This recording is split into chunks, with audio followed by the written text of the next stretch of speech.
আজ আপনি শুনবেন প্রিয়নাথ মুখোপাধ্যায়ের দারোগা প্রিয়নাথের কাহিনী খুন না চুরি, only on radio Milan audio story. গল্পটি ভালো লেগে থাকলে অবশ্যই লাইক এবং শেয়ার করবেন এবং আরও নতুন নতুন গল্প শোনার জন্য সাবস্ক্রাইব করতে ভুলবেন না আমাদের official YouTube channel radio Milan audio story. শুরু হচ্ছে প্রিয়নাথ মুখোপাধ্যায়ের দারোগা প্রিয়নাথের কাহিনী খুন না চুরি।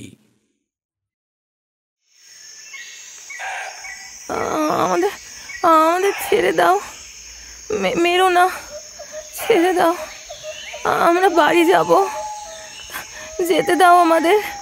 দেব তো, যেতে তো দেবই, তবে এখান থেকে তুই একা যাবি, তোর বোনের তো আর ফেরা হবে না। আমার বোন কোথায়? ওকে তুমি কোথায় নিয়ে গেছো? ওকে এনে দাও, ওর যে আজ মরে গেছে, তোর বোন মরে গেছে। ওরা তোর বোনকে বলি দিয়েছে। ওদিকে যে দেখ একবার, দেখ দেখ, কিরে চোখ খোল, তাকা, ওই দূরে আগুন দেখতে পাচ্ছিস? তোর বোনকে ওরা ওই আগুনের মধ্যে বলি দিয়েছে। না না না, এ হতে পারে না, এ কিছুতেই হতে পারে না, হতে পারে না। হয়েছে হয়েছে, এটাই হয়েছে, মেনে নে। তোকে দিয়ে ওদের কোনো কাজ হতো না, তাই তুই বেঁচে গেলি। এবারে ওঠ, তবে সাবধান। চালাকি করার চেষ্টা করেছিস কি আমরাতেই মরবি। চল শিগগির।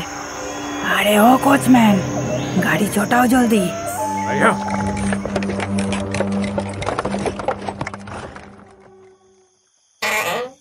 আসবো দারোগা বাবু?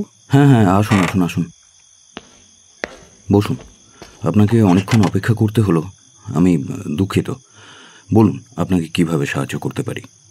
ভীষণ গুরুতর প্রয়োজন দারোগা বাবু। এই নিন, এই চিঠিখানা পড়ুন, তাহলেই সবটা। এ তো বড়বাবুর চিঠি। প্রিয়নাথ, একটা গুরুত্বপূর্ণ কাজে আমায় এখনই হেড অফিস রওনা হতে হচ্ছে, তাই একটা জরুরি কেসের ভার তোমার উপরে দিয়ে গেলাম। চিঠির মালিক আমার বিশেষ পরিচিত। আজ সকালে ভবানীপুর পদ্মপুকুর রোডে একটা খুন হয়েছে, তাই পত্রপাঠ তুমি ভদ্রলোকের সঙ্গে বেরিয়ে পড়ো। কেসের আপডেট আমি ফিরে এসে তোমার কাছ থেকে জানব। চলুন চলুন, এগোনো যাক। পথে যেতে যেতে বাকিটা আপনার কাছে জেনে নেব। সময়টা পৌষের মাঝামাঝি। হাড় কাঁপানো শীতে চারপাশ জুবুথুবু হয়ে আছে। তার উপরে গত দুদিন ধরে দু এক পশলা বৃষ্টি হওয়াতে কনকনে ঠান্ডাটা গায়ের রক্ত যেন জমিয়ে দিচ্ছে। এমনই এক সন্ধ্যায় আমি চলেছি কোনো এক খুনের তদন্তে। আমার সঙ্গে যে ভদ্রলোকটি আছেন, ওর পরিচয় আমি এখনো পাইনি। থানার ফটকের সামনেই তার গাড়ি দাঁড়িয়েছিল। আমরা গিয়ে তাতে উঠতেই কোচম্যান ঘোড়া ছুটিয়ে দিল। লোকটি বেশ সুপুরুষ, বয়স বছর 35 হবে, দেহের গড়নও হৃষ্টপুষ্ট। তার পরনে রয়েছে একখানা পাতলা দেশি কালো পেড়ে ধুতি, আত্মীর পিরান, আর একখানি মাদ্রাজি জড়ি পেড়ে উড়নি। মাথায় দেওয়া একটা ফিরোজা রঙের পাগড়ি, সেই সঙ্গে গলায় সোনার মোটা হার, কানে হিরে বসানো দুল, হাতে হীরের আংটি এবং পায়ে বার্নিশ করা জুতো। সব মিলিয়ে তিনি যে বেশ অভিজাত বিত্তশালী পরিবারের মানুষ, তা বুঝতে অসুবিধে হয় না। কিছু দূর যাবার পর তিনি অতি বিমর্ষভাবে বললেন, দারোগা বাবু, আমার সর্বনাশ হয়ে গেছে।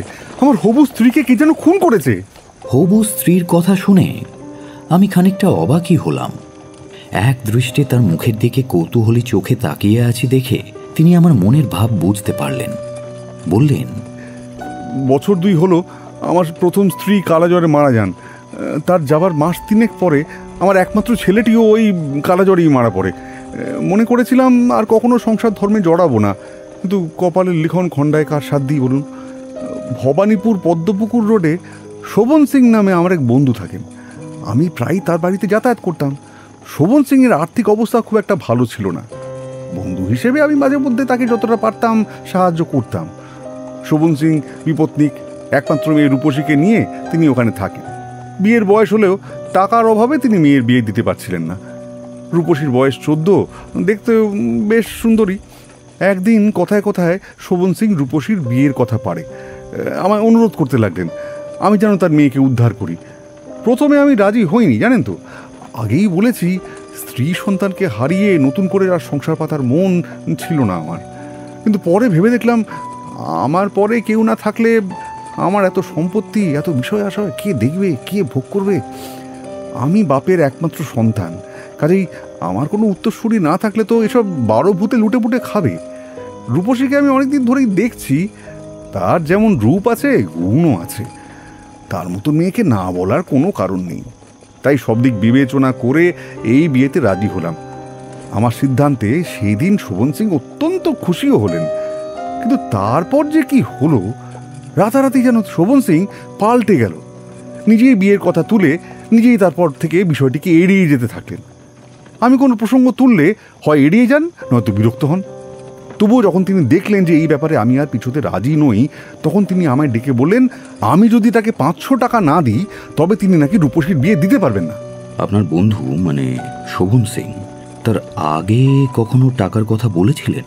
মানে যেদিন প্রথম বিয়ের কথা পারলেন সেদিন? না, টাকার নামও করেননি। টাকা দিতে হবে শুনে আমার কেমন সন্দেহ হলো, জানেন তো। ভাবলাম তিনি হয়তো এর মধ্যে অন্য কোথাও পাত্র ঠিক করেছেন, এখন টাকাটা চেয়ে আমাকে তাড়াবার চেষ্টা করছেন। আপনাকে মিথ্যে বলবো না দারোগাবাবু, আমি ততদিনে এই বিয়ের জন্য মতি স্থির করে ফেলেছি। এরপরে পিছিয়ে যাওয়া আমার পক্ষে সম্ভব ছিল না। এদিকে রূপসীও ততদিনে জেনে গেছে যে তার সঙ্গে আমার বিয়ে হবে। আগের মতো সেও আমার কাছে আসতো না। কাজেই আমি টাকা দিতে রাজি হয়ে শোভন সিংকে বিয়ের দিন স্থির করতে বললাম। তখনই একজন দৈবজ্ঞকে ডাকা হলো। তিনি এসে আমাদের বিয়ের দিন ঠিক করে দিলেন। কিন্তু দুর্ভাগ্যবশত সেই লগ্নে আমাদের বিয়ে হলো না। সে কেন? বিয়ের ঠিক 2 দিন আগে শোভন সিংয়ের এক জ্যাঠা মারা যান, কালো শৌচ। কাজেই বিয়েটা সেদিন হলো না।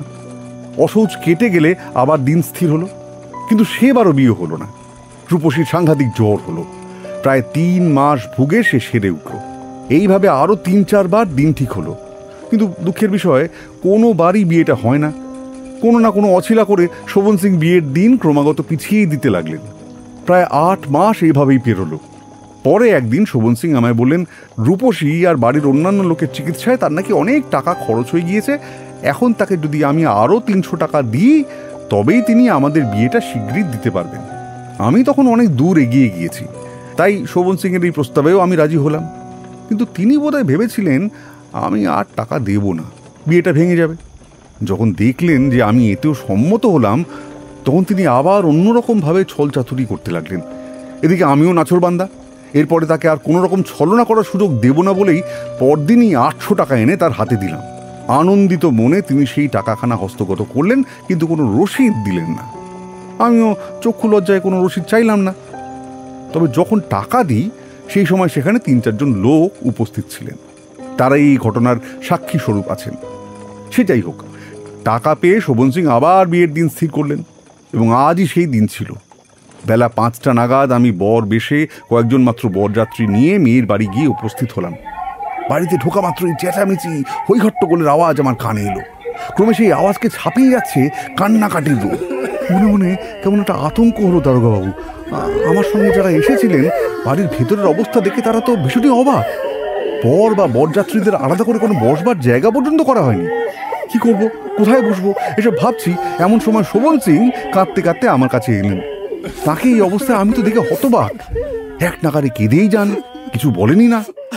অনেক করে পিড়াপিড়ি করাতে শেষমেশ তিনি মুখ খুললেন, বললেন রূপসীকে কে যেন খুন করেছে। তখন আমার অবস্থাখানা কেমন হতে পারে একবার ভাবুন দারোগাবাবু। ধীরে ধীরে বাড়িতে লোকজন আরো বাড়তে লাগলো। ততক্ষণে আমি খানিক সামলে উঠেছি। রূপসীর মৃত্যু সংবাদে দুঃখ হওয়া দূরে থাক, এবারে আমার অত্যন্ত রাগ হতে লাগলো। আমি উত্তেজিত হয়ে বললাম, চলুন আমি মৃতদেহ দেখতে চাই। কেমন করে হলো এসব? হ্যাঁ, কে রূপসীকে খুন করলো? আপনি বা এখনো থানায় খবর দেননি কেন? আমার কিন্তু সন্দেহ হচ্ছে এর মধ্যে আপনার কোনো ষড়যন্ত্র নেই তো? রূপসী যদি সত্যি খুন হয়ে থাকে তাহলে মনে রাখবেন আমি আপনাকে সহজে ছেড়ে দেব না। দিন, এখনই আমার 800 টাকা ফেরত দিন। শোভন সিং কাতর কণ্ঠে বললেন, থানায় কিভাবে খবর দেব? আমার মেয়ের মৃতদেহই যে খুঁজে পাচ্ছি না। যদি তোমার ইচ্ছে হয় তুমি সংবাদ দিতে পারো। আমি একা আর কত দিক দেখব? শোভন সিংকে আমি আর বিশ্বাস করতে পারছিলাম না। উপরন্তু তার এসব কথা শুনে আমার সন্দেহ আরও বেড়ে গেল। আমি তখনই সেখান থেকে বিদায় নিয়ে বাড়ি ফিরে বরের স্বাদ ছেড়ে বড়বাবুর সঙ্গে দেখা করতে গিয়েছিলাম। তারপর তিনি আমাকে আপনার কাছে পাঠালেন। এখন আপনি আমার একমাত্র ভরসা। রূপসীকে পাই তো ভালোই, নচেত আমার 800 টাকাটা ফেরত চাই। আপনাকে ওই টাকা আদায় করে দিতে হবে। আপনি হয়তো ভাবছেন আমার কাছে রূপসীর চেয়ে টাকাটা বড় হলো, কিন্তু বিশ্বাস করুন দারোগাবাবু, রূপসীকে নিয়ে আমি যথেষ্ট চিন্তিত। তবে তার চেয়েও আমাকে বেশি অস্থির করে তুলেছে ওই শোভন সিংয়ের বিশ্বাসঘাতকতা। এটাকে আমি বন্ধু বলে ভাবতাম, কতবার কত রকমভাবে যে সাহায্য করেছি তার হিসেব নেই, অথচ সেই কিনা আজ এভাবে আমার সাথে জোচ্চুরি করলো। আমি ওকে ছাড়বো না। আপনাকে ওই টাকা আদায় করে দিতেই হবে দারোগাবাবু। হ্যাঁ, কিন্তু আপনি থাকেন কোথায়? আপনার নামটাও তো এখনো জানা হয়নি। আমার নাম লাল সিং, বাড়ি শিয়ালদহের কাছেই। দারোগাবাবু, টাকাটা কি আমি... দেখুন, টাকা আদায় করার ক্ষমতা আমাদের নেই। আমি কেবল খুনের তদন্ত করতে পারবো। আমার কথাটা শেষ হতে না হতেই গাড়ি একটা ছোট্ট বাড়ির কাছে এসে থামলো। এটাই শোভন সিংয়ের বাড়ি, আসুন। লাল সিং গাড়ি থেকে নেমে বাড়ির ভেতরে ঢুকলেন। আমিও চললাম তাকে অনুসরণ করে। কিছুটা গিয়ে আমরা একটা খোলা উঠোনে এসে দাঁড়ালাম। দেখি বিয়ের জন্য চারিদিক বেশ সাজানো হয়েছে। বারান্দায় বেলোয়ারি ঝাড় ঝুলছে। একখানা চাঁদোয়া দিয়ে গোটা উঠোনটা ঢাকা। তারই নিচে একটা ঢালা বিছানা পাড়া ছিল।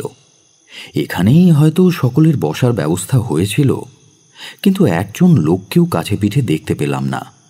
উঠোন পেরিয়ে বারান্দায় আসতেই ভেতর ঘর থেকে লোকজনের কথা বলার আওয়াজ, মেয়েদের কান্নার শব্দ আমার কানে এলো। হ্যাঁ দারোগাবাবু, আপনি এখানে দাঁড়ান, আমি ভেতর থেকে ওনাকে ডেকে... আরে এই তো বলতে বলতে চলে এসেছেন। এই যে ইনি শোভন সিং, আমার ভাবি শ্বশুর। এই বলে লাল সিং ঘর থেকে বেরিয়ে আসা এক ভদ্রলোককে দেখালেন। আচ্ছা, ইনি তবে শোভন সিং।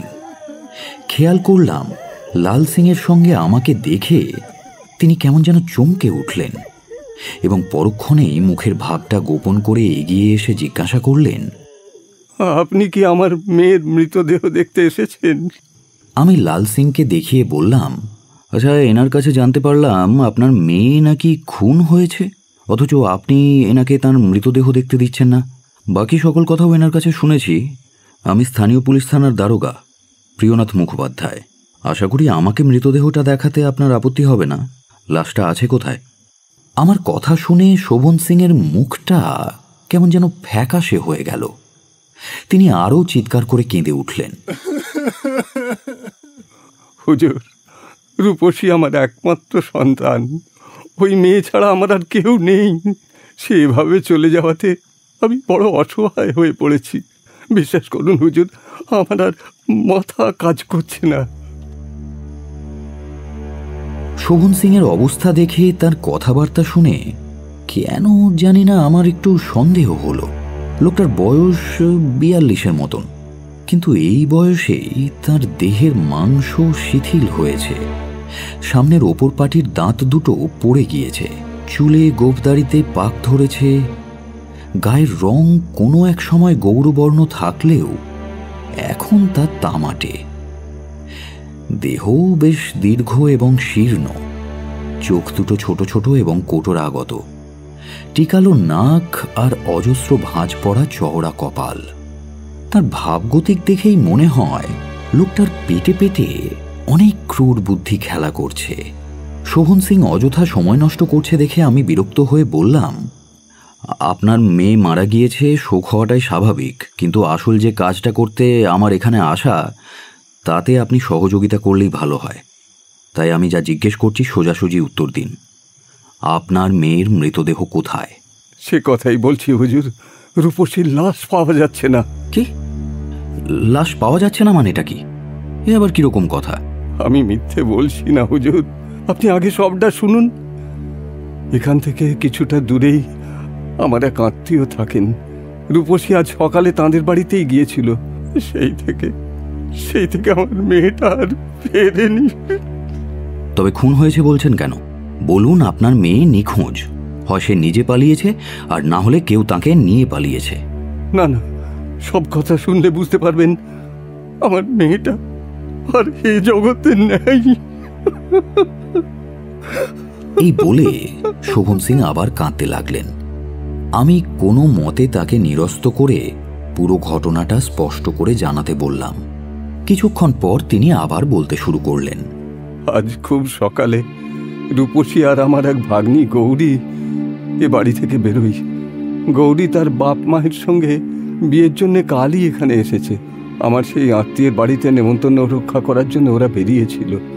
পথে যেতে যেতে কোনো এক বুড়ির সঙ্গে নাকি ওদের দেখা হয়, আর তারপর দুজনকেই সেই বুড়ি নিজের সঙ্গে করে নিয়ে যায়। গৌরী অনেকক্ষণ পরে ফিরে এলেও রূপসী আর ফেরেনি। গৌরী এসে আমাদেরকে যা যা বলেছে সেসব বড় ভয়ানক কথা হুজুর, বড় ভয়ানক কথা। কি বলেছে কি সে? আমি নিজের মুখে সেসব বলতে পারবো না হুজুর। আমি গৌরীকে ডেকে আনছি, আপনি ওর থেকেই সব শুনে নিন। এই বলে আমার উত্তরের অপেক্ষা না করে শোভন সিং ভেতরে চলে গেল। আমার ঠিক পাশেই লাল সিং দাঁড়িয়েছিলেন। শোভন সিং ভেতরে যেতেই বললেন, যত সব ভাওতাবাজি। মিনিট খানেক পরেই শোভন সিং ফিরে এলেন। দেখলাম তার পেছন পেছন একটি মেয়ে আসছে। চেহারাটা তার বেঁটে খাটো হলেও বয়স 15-16 মতন হবে। মাথাটা নিচু করে থাকাতে তার মুখটা ভালো মতন দেখা যাচ্ছিল না। এই যে এই গৌরী, আপনি এর থেকে বাকি কথাগুলো শুনুন। কিরে গৌরী, বল, আমাদের যা যা বলেছিস হুজুরকেও সব বল। এতক্ষণে গৌরী মুখ তুলল। তার জবা ফুলের মতন লাল 2 চোখ আর ভয়ার্ত চেহারা দেখতে বুঝতে অসুবিধে হয় না কোনো একটা গুরুতর অবস্থার মধ্যে দিয়ে সে গিয়েছে। মেয়েটির ভয় কাটানোর জন্য আমি তার কাছে এগিয়ে এলাম। তার মাথায় আলতো করে হাত বুলিয়ে নরম গলায় জিজ্ঞেস করলাম, তোমার নাম গৌরী? আজ সকালে তুমি আর রূপসী একসঙ্গে বেরিয়েছিলে? দেখো মা, ভয় পেও না, আমি পুলিশের লোক। তারপর কি হয়েছিল তুমি সকল কথা আমায় নির্ভয়ে খুলে বলো।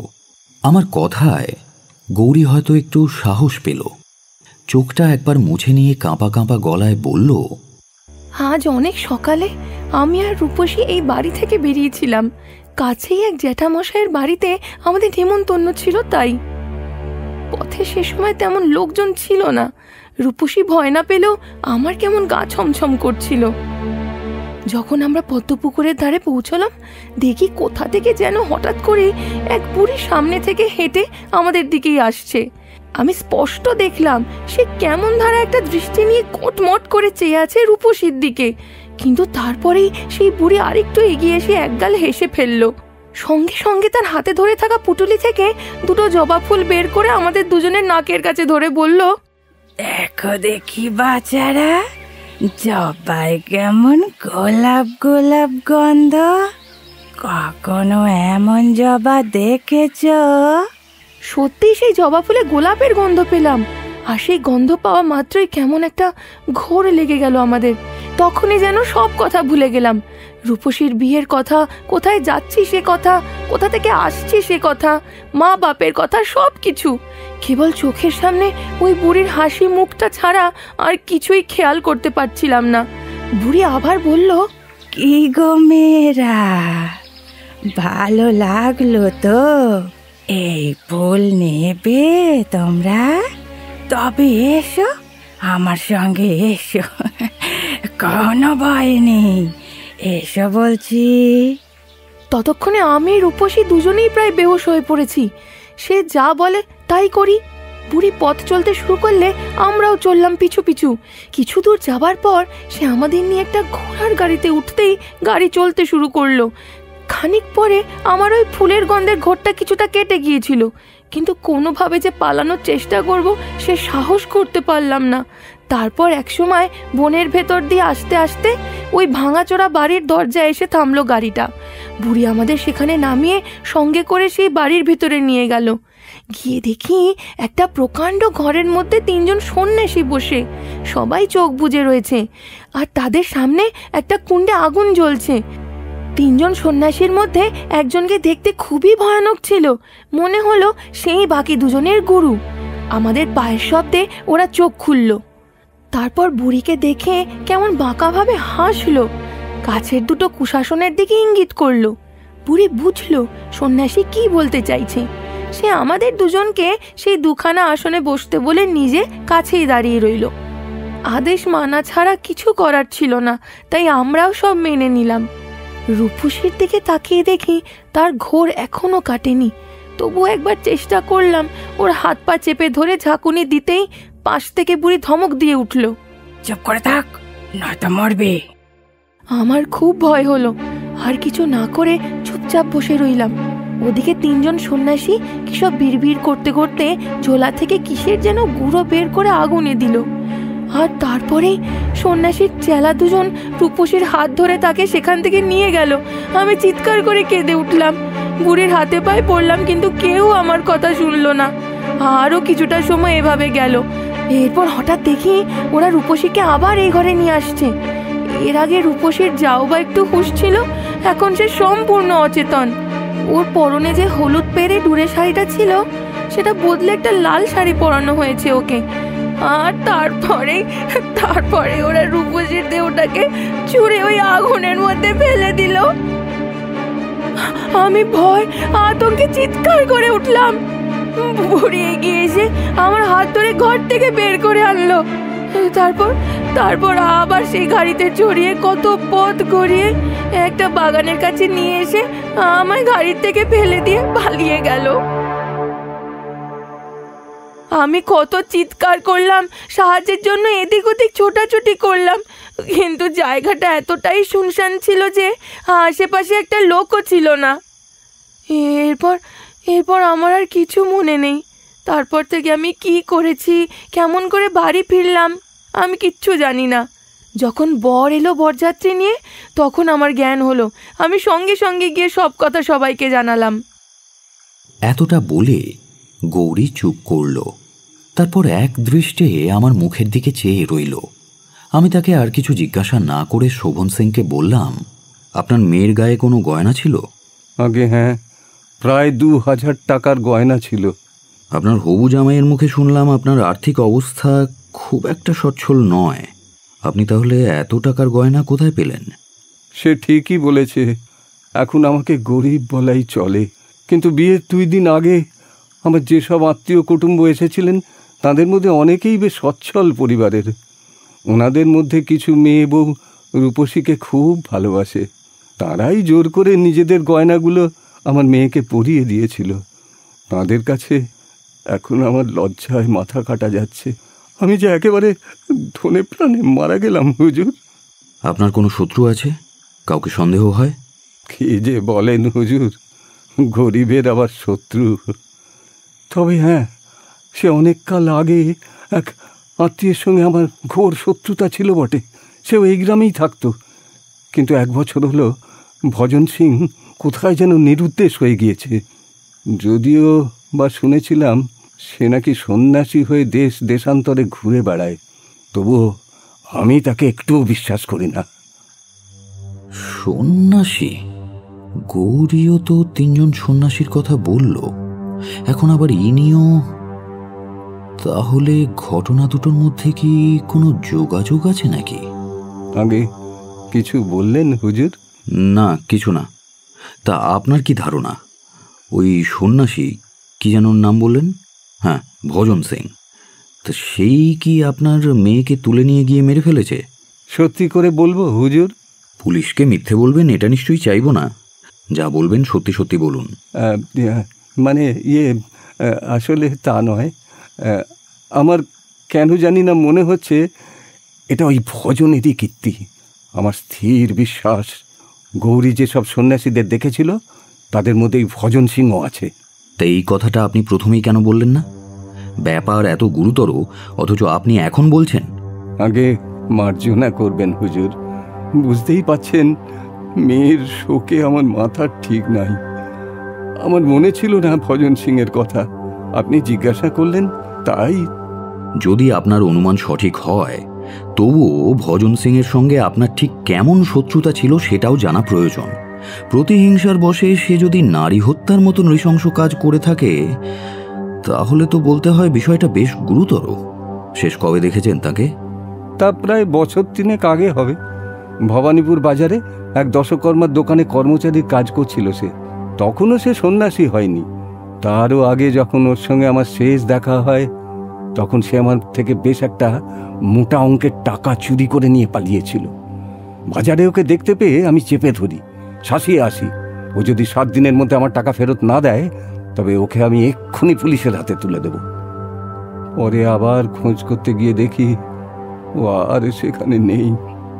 হুজুর, এখন আমার মনে হচ্ছে আমার থেকে বদলা নেবার জন্যেই ও আমার মেয়েটাকে। কিন্তু সেটা এতদিন পরে কেন? রূপসীকে মারার হলে তো সে তখনই। ও মোটেই ভালো মানুষ নয় হুজুর, আমি বুঝতে পারছি। ও আবার ফিরে এসেছে, আমার মেয়েটাকে মারলো, এবারে আমাকেও মারবে হুজুর। আপনি তাকে খুঁজে বের করে গড়াতে ঢোকান হুজুর। ফাঁসি দিন শয়তানটাকে। দোষ যেই করুক, বিচারে প্রমাণিত হলে শাস্তি তার ঠিকই হবে। আচ্ছা, আপনার আর কোনো আত্মীয় স্বজন আছে? নিজের বলতে এক বোনই কেবল, এই যে গৌরীর মা, ওই আমার একমাত্র বোন। রূপসীর গয়নাগুলোর মধ্যে কোনোটা কি আপনার বোনেরও ছিল? আগে না, সেও আমার মতোই গরিব। অত টাকার গয়না সে আর কোথায় পাবে? তিনি সধবা না বিধবা? আগে সধবা। ওই যে আমার ভগ্নিপতি আপনার পেছনেই দাঁড়িয়ে। এই বলে শোভন সিং আমার পেছনে দাঁড়িয়ে থাকা এক বলিষ্ঠ লোকের দিকে তাকিয়ে ইঙ্গিত করল। একবার সেই লোকটাকে দেখে নিয়ে আমি গৌরীকে জিজ্ঞেস করলাম, আচ্ছা মা, আমাকে সেই ভাঙা বাড়িটায় একবার নিয়ে যেতে পারো?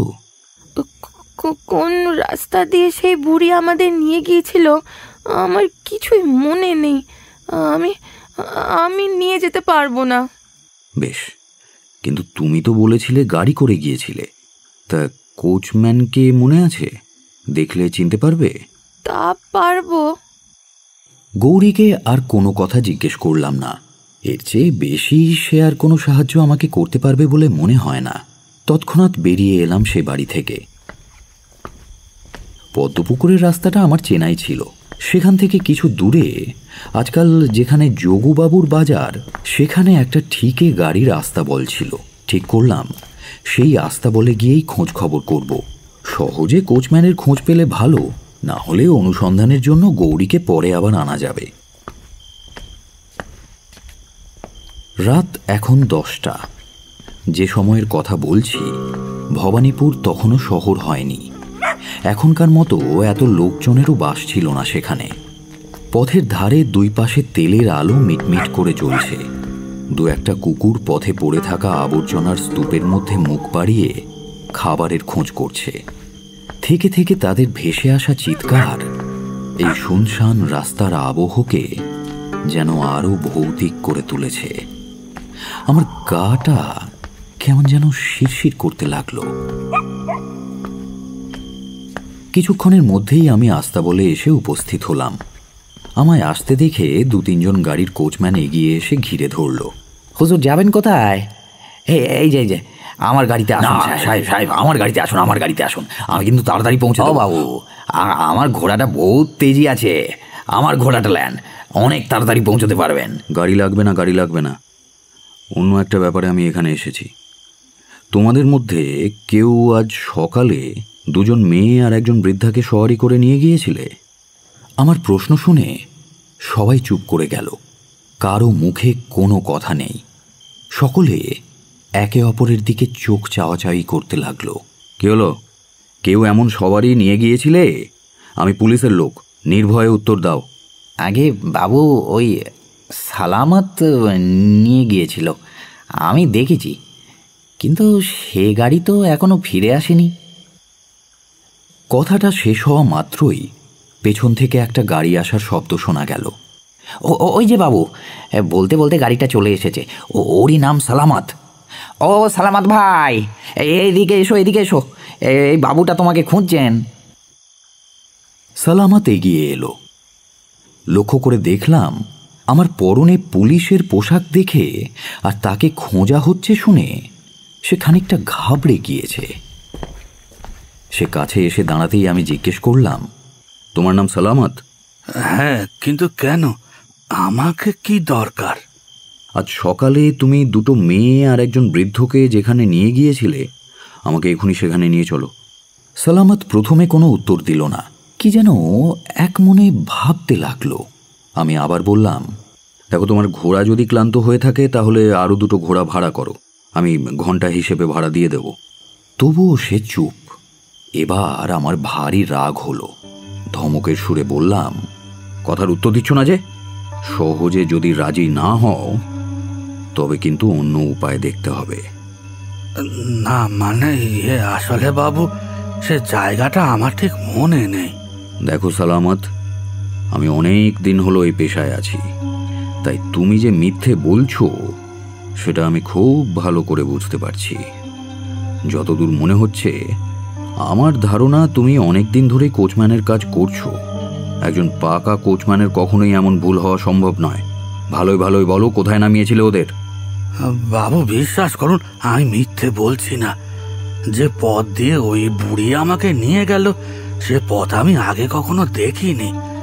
তাই এখন আবার ওদিকে গেলে সহজে আপনাকে সে জায়গায় নিয়ে যেতে পারবো না। তবুও যখন বলছেন, চলুন।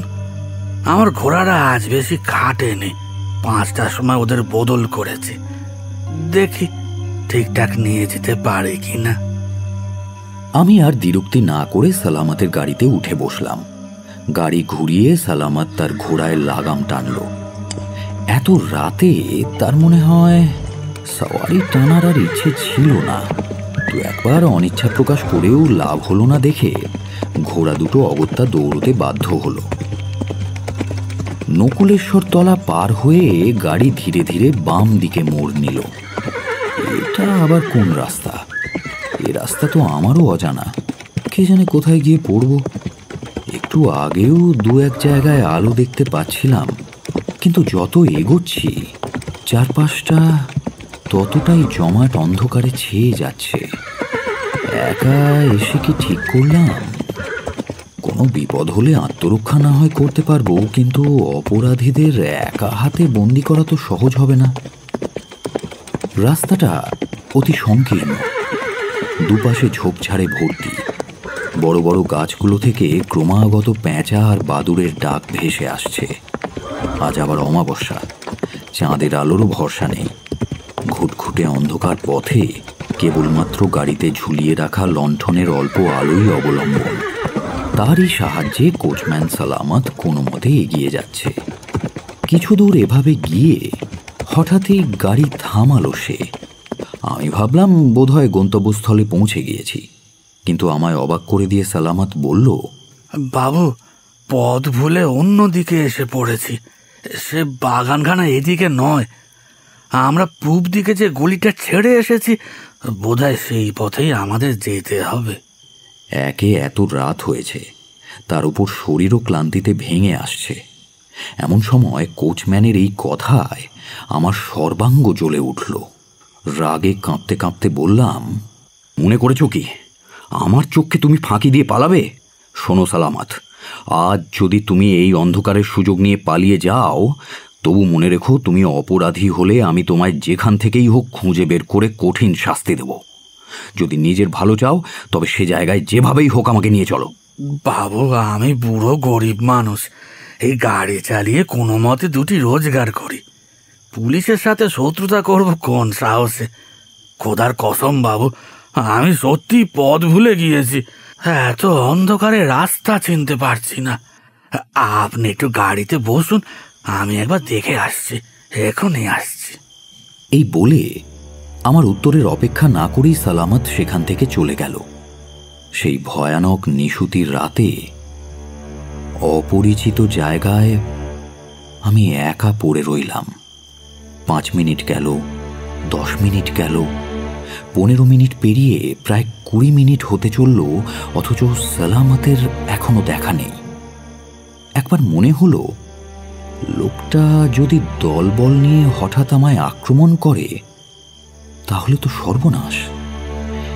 1-2 সঙ্গে না হয় লড়াই করা যাবে, কিন্তু যদি তারও বেশি লোক একেবারে চারিদিক থেকে ঘিরে ধরে তাহলে কি করব?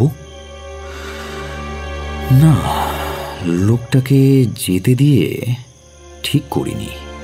সে তো চাইলে গাড়ি নিয়েই পথ খুঁজতে যেতে পারত, কিন্তু গাড়ি ফেলে দিয়ে আমায় এখানে একলা রেখে গেল কেন? নিশ্চয়ই ওই বেটা কোচম্যান মনে মনে কোনো দুর্বুদ্ধি আঁটছে। এসব ভাবতে ভাবতে আমি একবার কোটের পকেট হাতড়ে আমার ছোট্ট পিস্তলটা বের করলাম। তারপর গাড়ি থেকে নেমে কাছের একটা বিরাট গাছের নিচে গিয়ে মুঠোয় শক্ত করে পিস্তলটা বাগিয়ে ধরে চুপচাপ দাঁড়িয়ে রইলাম।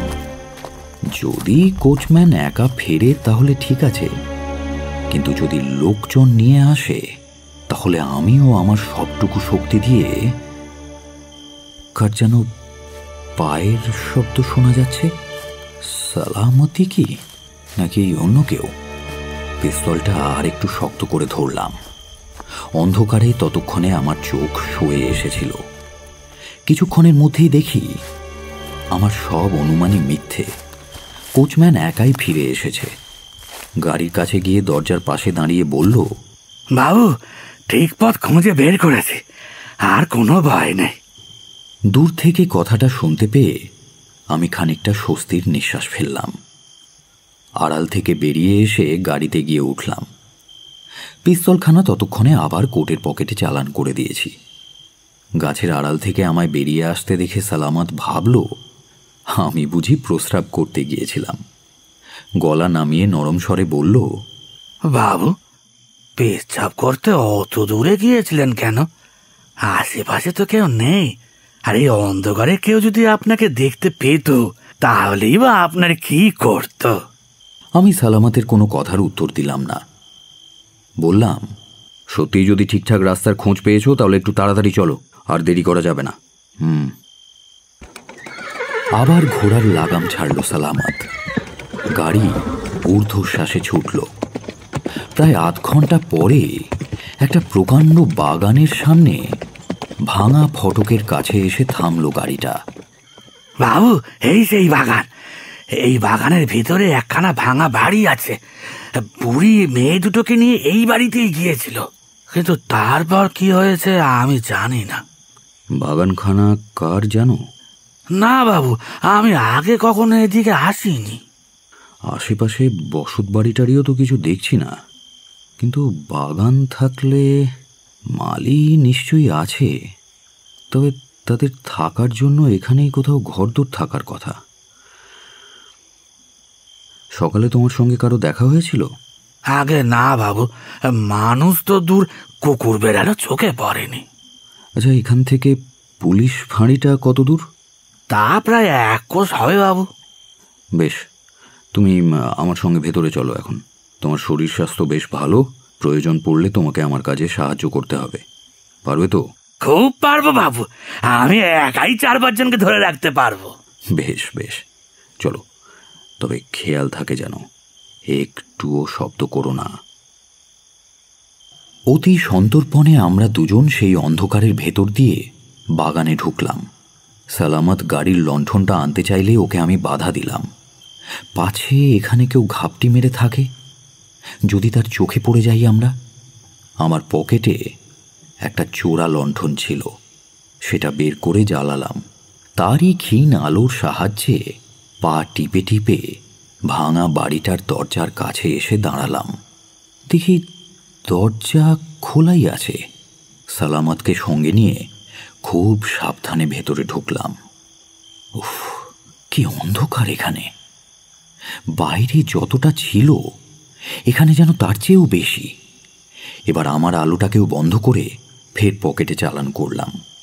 এটা কেউ দেখতে পেয়ে পালিয়ে গেলে এই অন্ধকারের মধ্যে তাকে খুঁজে বের করা খুব একটা সহজ হবে না। দেওয়াল হাতড়ে হাতড়ে আমরা দুজন আর একটু পথ এগোলাম। এক সময় যেখানে এসে দাঁড়ালাম মনে হলো সেটা আর একটা দরজা। যেমন তেমন নয়, বিরাট প্রকাণ্ড সেই দরজাখানা। মনে হলো দরজার ওপার থেকে একটা যেন মৃদু হলদে আলো ভেসে আসছে। পকেটে হাত দিয়ে পিস্তলটা আরও একবার দেখে নিলাম। সালামতকে আমার পেছনে থাকতে বলে সেই বিরাট দরজাটার ধার ঘেঁষে দাঁড়িয়ে ভেতরে উঁকি দিতেই দেখি ভেতরে 3 জন বসে রয়েছে, প্রশান্ত মুখে, এক মনে ধ্যানে মগ্ন তারা। সামনে কেবল ছোট্ট একটা কুপি জ্বলছে, সকলেরই চোখ বোজা। 3 জনেই নাভির নিচে হাত দুটোকে জুড়ে একাগ্র চিত্তে ঈশ্বর উপাসনায় নিমজ্জিত। এই কি তাহলে সেই 3 সন্ন্যাসী যাদের কথা গৌরী বলেছিল? আধো অন্ধকারে কারও মুখ স্পষ্ট বোঝা গেল না। এদের মধ্যে কাউকে তো তেমন ভয়ানক দেখতে নয়, বরং এই 3 জনের গভীর প্রশান্ত মূর্তি দেখে রীতিমতো ভক্তির উদ্রেক হয়। যে কাজে এসেছিলাম তা যেন ভুলেই গেলাম। একভাবে দাঁড়িয়ে তাকিয়ে রইলাম সেই দিকে। কুপির প্রজ্বলিত শিখা আমায় যেন সম্মোহিত করে ফেলেছে মুহূর্তেই। বাবু, ভেতরে যাবেন না? হ্যাঁ হ্যাঁ হ্যাঁ হ্যাঁ যাব। এরা কারা বাবু? এই অন্ধকার জঙ্গলে ভাঙা বাড়িতে এনারা আছেন কিভাবে? আমিও জানি না এরা কারা। দেখে তো সাধারণ সন্ন্যাসীই মনে হচ্ছে, কিন্তু 3 জনের কপালে সিঁদুরের তিলক, গায়ে হাতে অতগুলো রুদ্রাক্ষের মালা, গায়ের রক্তবর্ণ পট্টবাস আর যজ্ঞোপবীত দেখে মনে হচ্ছে এরা কাপালিক নয় তো। শুনেছি কাপালিকেরা সিদ্ধি লাভের জন্য নাকি নরহত্যা করতেও পিছপা হয় না। এরকম কেসের কথা আগেও কয়েকবার শুনেছি, কিন্তু তাই বলে এরা কি একটা ছোট্ট মেয়েকে মেরে ফেলতে পারে? যে শক্তির উপাসনার জন্য তারা কঠোর নিয়ম পালন করে, সেই শক্তিকেই কি ইচ্ছাকৃতভাবে তারা খুন করবে? না না, আর দেরি করা ঠিক হবে না। দরজা ছেড়ে ভেতরের দিকে পা বাড়ালাম। আমার পেছনে সালামত। ভেতরে সেই 3 জন ছাড়া আর কোনো লোক নেই, আর ভয় নেই। এবার প্রকাশ্যে আসার সময় হয়েছে। আমি জুতোর মচমচ আওয়াজ তুলে ওদের দিকে আরেকটু এগিয়ে গেলাম। ভাবলাম আওয়াজ পেয়ে হয়তো তাদের ধ্যান ভাঙবে, চোখ খুলে তাকাবে, কিন্তু আশ্চর্য ব্যাপার, তেমন কিছুই হলো না। সকলেই যেমন ছিল তেমনই নির্লিপ্তভাবে ধ্যানমগ্ন হয়ে রইল। এবার আমি মুখ খুললাম। অনেক হয়েছে, এবার নাটকটা বন্ধ করুন আপনারা। এই সন্ন্যাসীর ভরং ধরে অপরাধ লুকোনো যাবে যদি ভেবে থাকেন তাহলে ভুল করছেন। চোখ খুলুন, তাকান বলছি। কে হলো কি? শুনতে পাচ্ছেন না আপনারা? উত্তেজনায় ক্রমশই আমার গলার স্বর চড়তে লাগলো। আরও কয়েকবার ডাকাডাকির পর সবচেয়ে ছোট মনে হচ্ছিল যে সন্ন্যাসীটিকে, সে চোখ মেলে চাইল। সামনে আমাদের দাঁড়িয়ে থাকতে দেখে সে আবার চোখ বুজল। আমি পড়লাম মহা ফাঁপড়ে। এদের কারো নামও জানি না যে সেই বলে সম্বোধন করব। আবার দোষ প্রমাণ না হবার আগে পিস্তল দেখিয়ে গায়ের জোরে তুলে নিয়ে যাওয়াটাও অনৈতিক কাজ হবে। আরও কিছুক্ষণ সেখানে দাঁড়িয়ে থেকে ওদের ধ্যানভঙ্গের কাজটা চালিয়ে গেলাম। অবশেষে প্রায় মিনিট 30 পর বয়োজ্যেষ্ঠ সন্ন্যাসীটি চোখ মেলে তাকালেন। পরিষ্কার বাংলা ভাষায় জিজ্ঞেস করলেন, এখানে কেন এত গোলযোগ করছো? গোলমালের ভয়ে আমরা লোকালয় ছেড়ে এই নির্জন বনের মধ্যে আশ্রয় নিয়েছি, আর তুমি কিনা স্বচ্ছন্দে এইখানে এসে আমাদের ধ্যান ভঙ্গ করছো। তোমাকে দেখে তো বুদ্ধিমান বলেই মনে হয়, কিন্তু এই তোমার কিরকম আচরণ? এদের দেখে যতই সরল সাদাসিধে মনে হোক, গৌরীর মুখে যা যা শুনেছি তারপর এদের প্রতি সম্মান প্রদর্শন করার কোনো প্রশ্নই আসে না। সন্ন্যাসীর এমন কথার উত্তরে আমি কড়া সুরে বললাম, যেটা করা উচিত সেটাই করেছি, আর সাধুগিরিতে কাজ নেই। ওটো ওটো, আমার সঙ্গে থানায় চলো। থানার নাম শুনে সন্ন্যাসী একটু ভয় পেল না, বরং উল্টে হো হো করে হেসে উঠল। আমাদের যেখানে নিয়ে যাবে সেইখানেই যাব, কিন্তু দেখো বাবা, সেখানে যেন একটু নির্জন স্থান পাই, যেন নির্বিবাদে ধ্যান করতে পারি। এইসব বুজরুকেই রাখো ঠাকুর, বুঝেছ? সকালে যে কাণ্ড করেছ তাতে খুব তাড়াতাড়ি তোমাদের চিরধ্যানে নিমগ্ন হতে হবে। এবার তোমার ওই 2 চেলাকে আমার সঙ্গে নিয়ে এসো। খুব সাবধান, কোনো চালাকি নয়, নইলে কিন্তু আমি। দাঁড়াও দাঁড়াও দাঁড়াও, কি বললে? কাণ্ড? কিসের কাণ্ড? কি করেছি আমরা? ভণ্ডামি ছেড়ে সব কবুল করো। ওসব ছলনা করে কেউ পার পাবে না। কি করেছো তুমি জানো না, আমায় জিজ্ঞেস করছো? ধর্মই আমাদের একমাত্র অবলম্বন। আমি সেই ধর্মের দোহাই দিয়ে বলছি, সত্যিই আমি তোমার কথা কিছুই বুঝতে পারছি না। লোকটার কথা বলার ধরন দেখে আমি একটু অবাক হলাম। চোখে চোখ রেখে এভাবে কেউ মিথ্যে কথা বলতে পারে? নাকি আমারই কোথাও একটা ভুল হচ্ছে? তুমি শোভন সিং এর মেয়েকে খুন করে মিথ্যে কথা বলছো। তুমি কেমন সন্ন্যাসী হে? হ্যাঁ, শক্তির উপাসক হয়ে শক্তিকেই খুন? বাবা, তোমার কোথাও ভুল হয়েছে। কোথায় আসতে গিয়ে কোথায় এসে পড়েছ? আমি শোভন সিং এর মেয়েকে কত কাল হলো দেখিনি। তার মানে তুমি স্বীকার করছো যে তুমি শোভন সিং এর মেয়েকে চেনো, তাই তো? হ্যাঁ, তা চিনি বই কি। শোভন সিং এর মেয়েকেও চিনি, তাকেও চিনি। তবে সে অনেকদিন আগের কথা। আমরা সম্পর্কে কুটুম ছিলাম। এই ভবানীপুরেই তার বাড়ি। আর তোমার? ওর বাড়ির কাছেই ছিল, কিন্তু এখন তো আর নেই। তা কতদিন হলো এই বেশ ধরেছ? বছর 2। সংসার ছাড়লে কেন? সে অনেক কথা বাবা। শোভন সিং কি তোমার শত্রু? না হে বাছা, এ জগতে আমার শত্রুও কেউ নেই, মিত্রও কেউ নেই। সন্ন্যাসীর কথা শুনে আমার সন্দেহ বাড়ল। শোভন সিং এর কাছে আমি তার চরিত্রের যে নমুনা পেয়েছি, এখন সাক্ষাতে দেখি সবটাই তার বিপরীত। তাহলে আসল সত্যি কোনটা? আচ্ছা, আজ সকালে কোনো বৃদ্ধা তোমার কাছে 2 মেয়েকে এনেছিল? কেমন করে জানবো বাবা?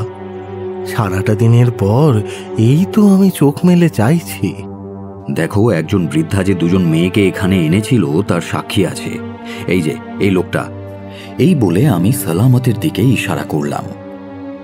সন্ন্যাসী তাঁর দিকে একবার তাকিয়ে নিয়ে নির্লিপ্ত ভঙ্গিতে বলল, হতে পারে, হতে পারে তোমার কথা যথার্থ, কিন্তু আজ আমি সমস্ত দিন ধ্যানেই মগ্ন ছিলাম।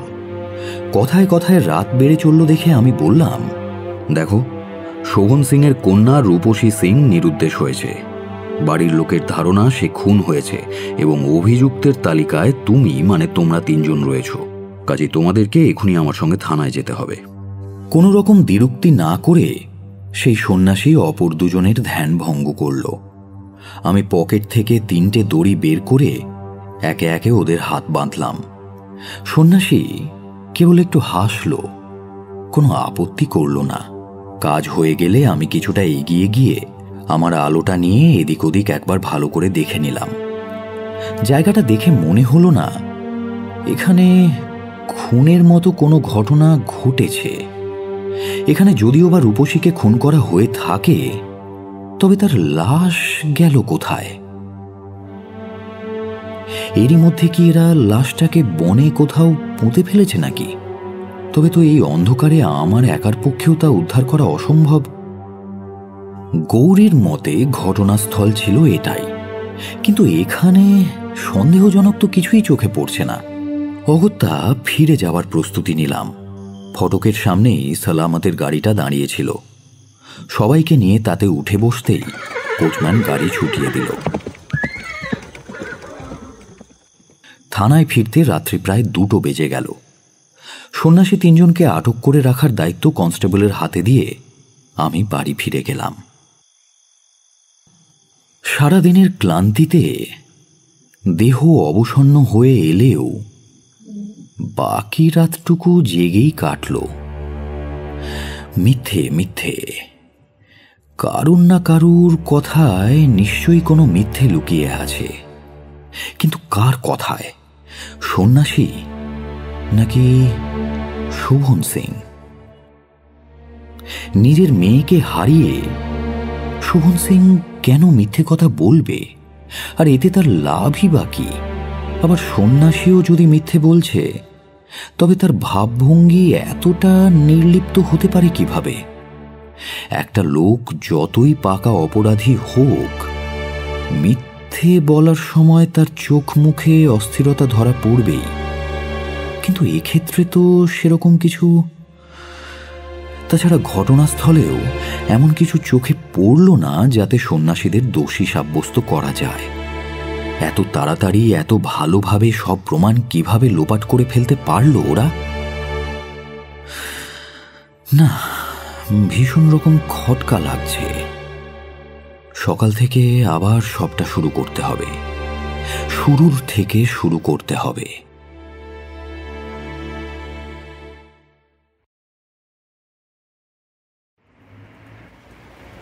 পরদিন সকাল হতে না হতেই সব কাজ ছেড়ে আগে সেই সন্ন্যাসী তিনজনকে দেখতে গেলাম। যে ঘরে ওদের আটক করে রাখতে বলেছিলাম তার দরজায় দুজন প্রহরী ছিল। তাদের সন্ন্যাসীদের ওপর নজর রাখতে বলে এসেছিলাম। কিন্তু ওদের মুখে যা শুনলাম তাতে সন্ন্যাসীদের ওপর থেকে সন্দেহের পরতটা যেন আরেকটু খসে পড়ল। ওরা জানালো সন্ন্যাসী তিনজন নাকি সারা রাত একে অপরের সঙ্গে কোনো কথাই বলেনি। যেখানে বসতে বলা হয়েছিল সমস্ত রাত্রেই তারা সেখানেই চোখ বুজে বসেছিল। ঘরে একটা সামান্য আলোও দেওয়া হয়েছিল। এক মুহূর্তের জন্য কেউ চোখ খোলেনি। কথা বলা তো দূরস্থান, কেউ টুঁ শব্দটিও করেনি।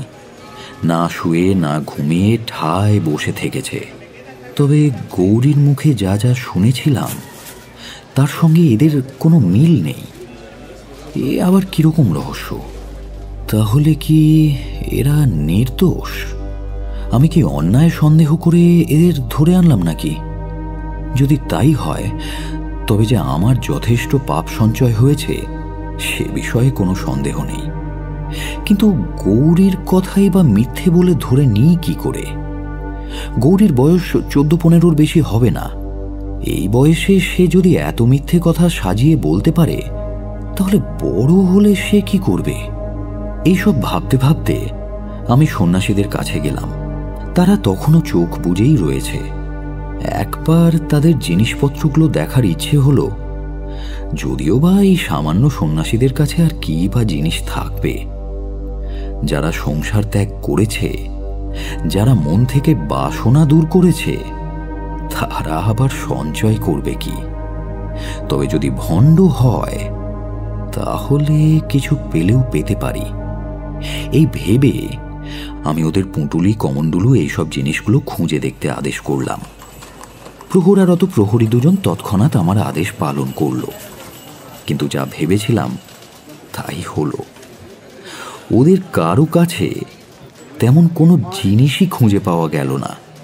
এতক্ষণে তিনজন সন্ন্যাসী চোখ মেলে তাকালো।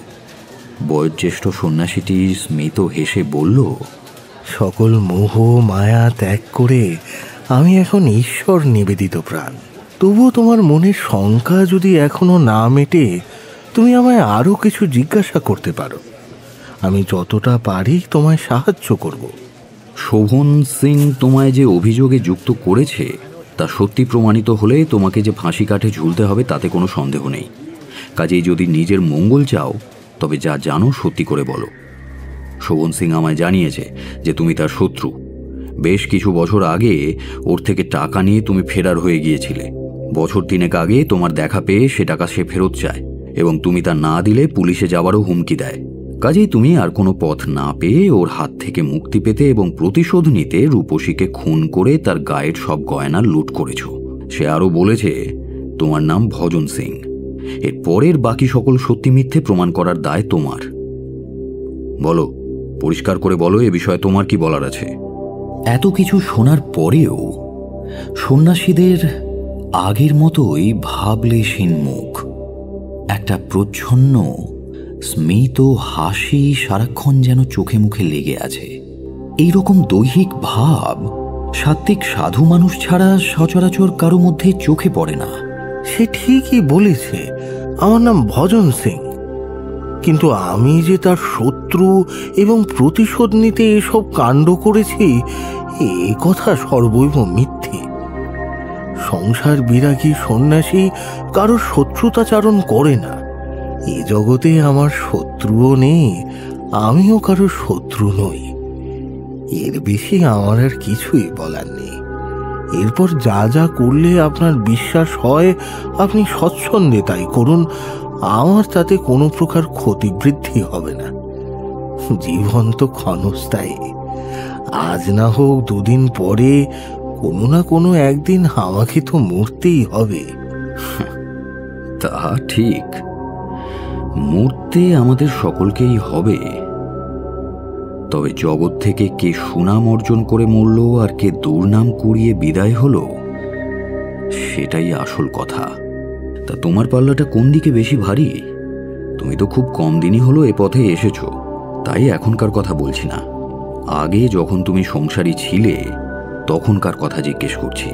শোভন সিং এর সঙ্গে তোমার সম্পর্ক কেমন ছিল, আর কেনই বা তুমি সংসার ছেড়ে সন্ন্যাসী হলে? বেশ, সবটাই বলছি। যদি একান্তই শুনতে চাও তবে শোনো। আগেই বলেছি আমার নাম ভজন সিং। আমি বাপ মায়ের একমাত্র সন্তান। খুব ছোটতে আমার মা মারা যাওয়ায় আমি বাবার বড় আদরের ছিলাম। আমার এক জ্ঞাতি বোন ছিল, নাম সরলা। সে বাপ মা মরা হওয়ায় ছোট থেকে আমাদের বাড়িতেই থাকত। আমরা দুই ভাই বোন মিলে পিঠোপিঠি বড়ও হতে থাকি। দেখতে দেখতে তার বিয়ের বয়সও হয়ে এলো। বাবা পাত্র দেখতেও শুরু করলেন। ঘটক প্রথমেই যে সম্বন্ধ আনলেন তা হচ্ছে ওই শোভন সিং এর। ঘর বর দুই ভালো হওয়াতে বাবা আর অন্যত্র খোঁজাখুঁজি না করে সরলার বিয়ে এইখানেই দিয়ে দিলেন। শোভন সিং সম্পর্কে আমার ভগ্নিপতি হলো, কিন্তু ভগ্নিপতি হলেও সে আমাকে কখনোই সহ্য করতে পারত না। প্রথমে বুঝতে না পারলেও পরে যখন তার চরিত্র আমার কাছে ধীরে ধীরে প্রকাশ হতে থাকলো, তারপর থেকে আমি আর ওর সাথে বিশেষ মিশতাম না। সে সবসময় বোনের কাছে আমার নামে নিন্দে করত, বলতো আমি আর বাবা নাকি সরলাকে কেবল বিনে পয়সায় কাজের লোকের মতো পুষেছি এতকাল। নামেই আমি তাকে বোন বলি, কিন্তু আমাদের সম্পত্তি থেকে এক আনাও আমি কখনোই সরলাকে দেব না। এইভাবেই সংসারে ক্রমশ ঝগড়াঝাটি বাড়তে থাকলো। আমার বোনটাও অসহায় ছিল, তাই স্বামীকে সমর্থন করা ছাড়া তার আর কোনো উপায়ও ছিল না। কিন্তু আমি শোভনের এই দ্বিচারিতা মেনে নিতে পারলাম না। রাগে ঘেন্নায় আমি একটা সময়ের পর ওর মুখ দেখাও বন্ধ করে দিয়েছিলাম। কিন্তু শোভন সিং নানা প্রকারে আমার অপকার করার চেষ্টা করতেই থাকে। সুযোগ পেলেই আমার অনিষ্ট করতেও ছাড়তো না, এমনকি আমায় প্রাণে মেরে ফেলারও চেষ্টা করেছিল কয়েকবার। ঠিক এই সময় হঠাৎ হৃদরোগে আমার বাবার মৃত্যু হলো। যখন আমি সমস্ত সম্পত্তির মালিক হলাম, তখন থেকে শোভন সিং এর মতিগতি ফিরতে লাগলো। উপযাজক হয়ে আমার সাথে দেখা করলো, কত মিষ্টি মিষ্টি কথায় আমাকে সান্ত্বনা দিল, নিজের আচরণের জন্য বারবার ক্ষমাও চাইল। শোভন সিং এর এই আর্থিক অবস্থা অনেকটা পড়ে এসেছে।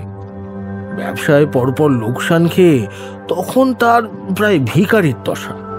তার উপর শুনেছিলাম ওর নাকি ভয়ানক জুয়ার নেশাও ছিল, তাতেই নাকি সব ধ্বংস হয়েছে। এমন অসহায় ভাবে আমার কাছে তখন এসেছিল যে ওর কথাবার্তা শুনে আমার মনেও কেমন বিশ্বাস জন্মে গিয়েছিল। আমি সব ভুলে ওকে ক্ষমা করে দিলাম। সরলার কথা ভেবে ওকে আরো একবার সুযোগ দিলাম। ভাবলাম এরপর আমাদের সংসারে শান্তি ফিরবে, কিন্তু তা আর হলো না। যত দিন যেতে লাগলো আমি ধীরে ধীরে যেন শোভন সিং এর বশীভূত হয়ে পড়েছিলাম। ক্রমেই আমাদের ঘনিষ্ঠতা বেড়ে চলল। তারপর দুজনে মিলে একসাথে জুয়ার দলে যোগ দিলাম। এরপর যা যা হলো সেসব আর বলবার নয়। অল্প দিনের মধ্যেই আমি নিঃস্ব হয়ে পড়লাম। বাবার বহু কষ্টে সঞ্চিত প্রায় লক্ষাধিক টাকা জুয়া খেলে জলে ফেলে দিলাম। আমার স্থির বিশ্বাস এই সেসবের অধিকাংশই শোভনের পকেটই ভারী করেছিল। আমাকে নিঃস্ব করেও শোভন সিং এর তৃপ্তি হলো না, সে আমাকে চোর বলে ধরিয়ে দিল। সৌভাগ্যক্রমে দুজন ভদ্রলোক সাক্ষী দিয়েছিলেন বলেই সে যাত্রায় রক্ষা পাই। এইভাবে দিন কাটতে কাটতে নানান কারণে মনে বৈরাগ্য জন্মালো। আমি সংসার ছেড়ে পথে বেরোলাম। বহু জায়গায় ঘুরেছি, পেটের তাগিদে অনেক জায়গায় কাজও করেছি। শোভন সিং এর সঙ্গে শেষবার যখন দেখা হয়, ওই ভবানীপুরের বাজারের একটা দোকানে কাজে লেগেছিলাম আমি। দুজনকে দেখতে পেলেও কথা কিছুই হয়নি। সে হয়তো ভেবেছিল আমি শোধ নিতে এসেছি, কিন্তু ততদিনে আমার মন থেকে রাগ, ক্ষোভ, ঘৃণা, দুঃখ এই সমস্ত অনুভূতি একটু একটু করে মুছতে শুরু করেছে। এর কিছুদিন পরে কাজকর্ম ছেড়ে আবার আমি পথে বেরিয়ে পড়লাম। অবশেষে আমার গুরুর কাছে দীক্ষা নিয়ে এই নির্জন বনে সাধনা করতে থাকি। কিছুদিন হলো এই দুজনের ইচ্ছায় আমাকে এখানে আসতে হয়েছে, কিন্তু এখানেও নিস্তার নেই। শোভন সিং এখানেও আমাকে প্রাণে মারার চেষ্টা করেছে, কিন্তু একজন সন্ন্যাসীকে মেরে তার কি লাভ হবে? সে আমার জীবনের সঙ্গে যা যা করেছে, সেটাই কি মৃত্যু যন্ত্রণার চেয়ে আরো বেশি ভয়ানক নয়? একটানা এতটা কথা বলে ভজন সিং থামল। সে যেভাবে কথাগুলো বলল তাতে তাকে অবিশ্বাস করতে মন চাইল না। সন্ন্যাসীর কথাবার্তায় তাকে বিদ্বান এবং সৎ ব্যক্তি বলেই মনে হলো, বরং এতটা সময় যে তার সঙ্গে আসামির মতো রূঢ় আচরণ করেছি সেই ভেবেই আমি অনুতপ্ত হলাম। বিনীতভাবে বললাম, শোভন সিং তোমাকেই তার মেয়ের হত্যাকারী বলে সন্দেহ করছে। তারই কথায় আমি তোমাদের গ্রেপ্তার করতে বাধ্য হয়েছি। এখন তোমার মুখে যে সকল কথা শুনলাম তাতে আমার অবিশ্বাস নেই, কিন্তু তাহলেও মুক্তি আমি তোমাদের এখনই দিতে পারবো না। যতদিন না বিচার হয় ততদিন এভাবেই থাকতে হবে। শোভন সিংয়ের ভাগ্নি তোমাকে দেখেছিল, শনাক্তকরণের জন্য আমি এখনই তাকে ডেকে পাঠাচ্ছি। যদি সে তোমাদের দোষী বলে শনাক্ত করে তাহলে কেসটা কোন দিকে মোড় নেবে তা কিন্তু বলা মুশকিল। মৃত্যুর জন্য আমি ভয় করি না বাবা। যদি অদৃষ্টে থাকে তবে আমার এই অপঘাতে মৃত্যু কেউ আটকাতে পারবে না। কিন্তু তুমি নিজেও যখন ব্রাহ্মণ সন্তান, দেখবে যেন ভুল করেও একজন নিরীহ ব্রাহ্মণের মৃত্যুর উপলক্ষ না হও। দেখো, প্রকৃত দোষীকে ধরতে আমি যথাসাধ্য চেষ্টা করব, তারপর সবই ওনার হাতে। ভজন সিংয়ের কাছে বিদায় নিয়ে আমি তখনই একজন লোককে শোভন সিংয়ের বাড়িতে পাঠিয়ে দিলাম। দুজন উপযুক্ত লোককে সন্ন্যাসীদের আড্ডায় নিয়ে গিয়ে সেই ঘরটা আরও একবার খুঁজে দেখার আদেশ দিলাম। অপর একজনকে পাঠালাম লাল সিংয়ের কাছে। সন্ন্যাসী গ্রেপ্তার হয়েছে শুনে শোভন সিং গৌরীকে নিয়ে কিছুক্ষণ পরেই থানায় এলো। আমি গৌরীকে ভজন সিং আর বাকি দুজন সন্ন্যাসীর কাছে নিয়ে গেলাম। গৌরী তাদের দেখেই চিৎকার করে উঠল, এরাই ছিল ওখানে, আর এই যে এই লোকটাই আমার বোনটাকে। গৌরী ভজন সিংকে তার বোনের হত্যাকারী বলে চিহ্নিত করল। কোনটা ঠিক কোনটা ভুল সব যেন গুলিয়ে যাচ্ছে। গৌরী কি সত্যিই বলছে, নাকি সবটাই ওর অভিনয়? কিন্তু মিথ্যে বলে ওর লাভটাই বা কি? নাকি ওকে কেউ বাধ্য করছে এসব করতে? ওদিকে শোভন সিংও ভজন সিংকে চিনতে পারল। এক রাতের মধ্যেই আমি যে তার মেয়ের হত্যাকারীকে গ্রেপ্তার করেছি তাতে তিনি আমার যথেষ্ট সুখ্যাতি করলেন। কিন্তু আমার কেমন যেন সবটাই মেকি বলে মনে হচ্ছিল। তখনকার মতো তাকে মিষ্টি কথায় বিদায় করলাম এবং বললাম প্রয়োজন হলে আবার ডেকে পাঠাবো। শোভন সিং চলে যাবার ঘণ্টাখানেক পর যে দুজন লোককে সন্ন্যাসীর আস্তানা অন্বেষণ করতে পাঠিয়েছিলাম তারা ফিরে এলো এবং সবচেয়ে আশ্চর্যের বিষয়, তারা এসে এক ছড়া সোনার হার আমার হাতে দিয়ে বলল যে সেই ঘরখানা তন্ন তন্ন করে খুঁজে এক ছড়া হার ছাড়া আর কিছুই তারা দেখতে পায়নি। ওদেরকে যেতে বলে হার ছড়া নিয়ে এক মনে নানান বিষয়ে ভাবতে লাগলাম। সন্ন্যাসী অর্থাৎ ভজন সিংয়ের কথাগুলো কোনোভাবেই অবিশ্বাসযোগ্য মনে হচ্ছে না, অথচ শোভন সিং তার সম্বন্ধে যা যা বলেছিল সেগুলো সবটা মিথ্যে বলে উড়িয়ে দেবার মতন প্রমাণ নেই। তাছাড়া সন্ন্যাসীর আস্তানায় এই হাড় ছড়া এলো কোত্থেকে? গত রাতে তো আমি নিজেই চারপাশটা ভালোভাবে খুঁজেছিলাম, কিন্তু কই, তখন তো কিছুই দেখতে পাইনি। অথচ এরা গেল আর কিছুক্ষণের মধ্যেই হাড়টা ওদের চোখে পড়ে গেল, যেন ওদের হাতে পড়ার জন্যই কেউ গয়নাটা সামনে রেখে দিয়েছে। ভজন সিং গয়না চুরি করে থাকলে সে তো তার লুকিয়ে রাখবে, এটাই স্বাভাবিক। কিন্তু পরিস্থিতি তো অন্য কথা বলছে। এবং সবচেয়ে বড় রহস্য, রূপসী সে গেল কোথায়? সে যদি মৃতও হয়, তার দেহটাই বা কোথায়? দারোগাবাবু, আমায় ডেকে পাঠিয়েছিলেন? আচমকা আমার চিন্তায় ছেদ পড়ল। তাকিয়ে দেখি দরজায় এসে দাঁড়িয়েছে লাল সিং। তাকে ভেতরে এসে বসতে বলে সমস্ত ঘটনার কথা বললাম। শোভন সিংকে যে আমি পুরোপুরি বিশ্বাস করতে পারছি না, সে কথাও জানালাম। সবটা শুনে লাল সিং বললেন, আমারও তাই মনে হচ্ছে দারোগাবাবু। আপনি যা যা অনুমান করেছেন সবই সত্যি। এই ভজন সিং দোষী কিনা তা আমি জানি না, তবে শোভন সিং খুবই চালাক লোক। ওকে আমি এতদিনে হাড়ে হাড়ে চিনে গিয়েছি। হতে পারে উনি গত রাতে আপনার পিছু নিয়েছিলেন। আপনার ফিরে যাওয়ার পর আড়ালে সেই হাড় ছড়াটা রেখে দিয়ে এসেছেন। কেউ যদি পরে এই কাজ নাই করে থেকেছে, তবে তো আপনি কাল রাতেই সেই হাড় পেতেন। যদিও কাল আমি অন্ধকারের মধ্যে ভালোভাবে খুঁজে দেখতে পারিনি, তবু আজ ওরা এত সহজে হাড়টা উদ্ধার করলো আর আমার চোখেই পড়ল না। খটকাটা এখানেই। কিন্তু রূপসী... একটা কথা বলি দারোগাবাবু, অপরাধ নেবেন না, এ কেবল আমার অনুমান মাত্র। বলুন। আমার বিশ্বাস রূপসী এখনো জীবিত আছে। কেবল আমাকে ফাঁকি দেবার জন্যই ওই মিথ্যে কথা রাষ্ট্র করা হয়েছে। বিয়ে না দিলে পাছে আমার টাকা ফেরত দিতে হয়, এই ভয়ে নিজের মেয়ের মিথ্যে মৃত্যু সংবাদ রটিয়েছে ওই পাটপাট শোভন সিং। এ কথা যদি সত্যি হয়, তাহলে যে সেই বয়স্কা মহিলা যে গৌরী আর রূপসীকে ভুলিয়ে নিয়ে গিয়েছিল, সে কে?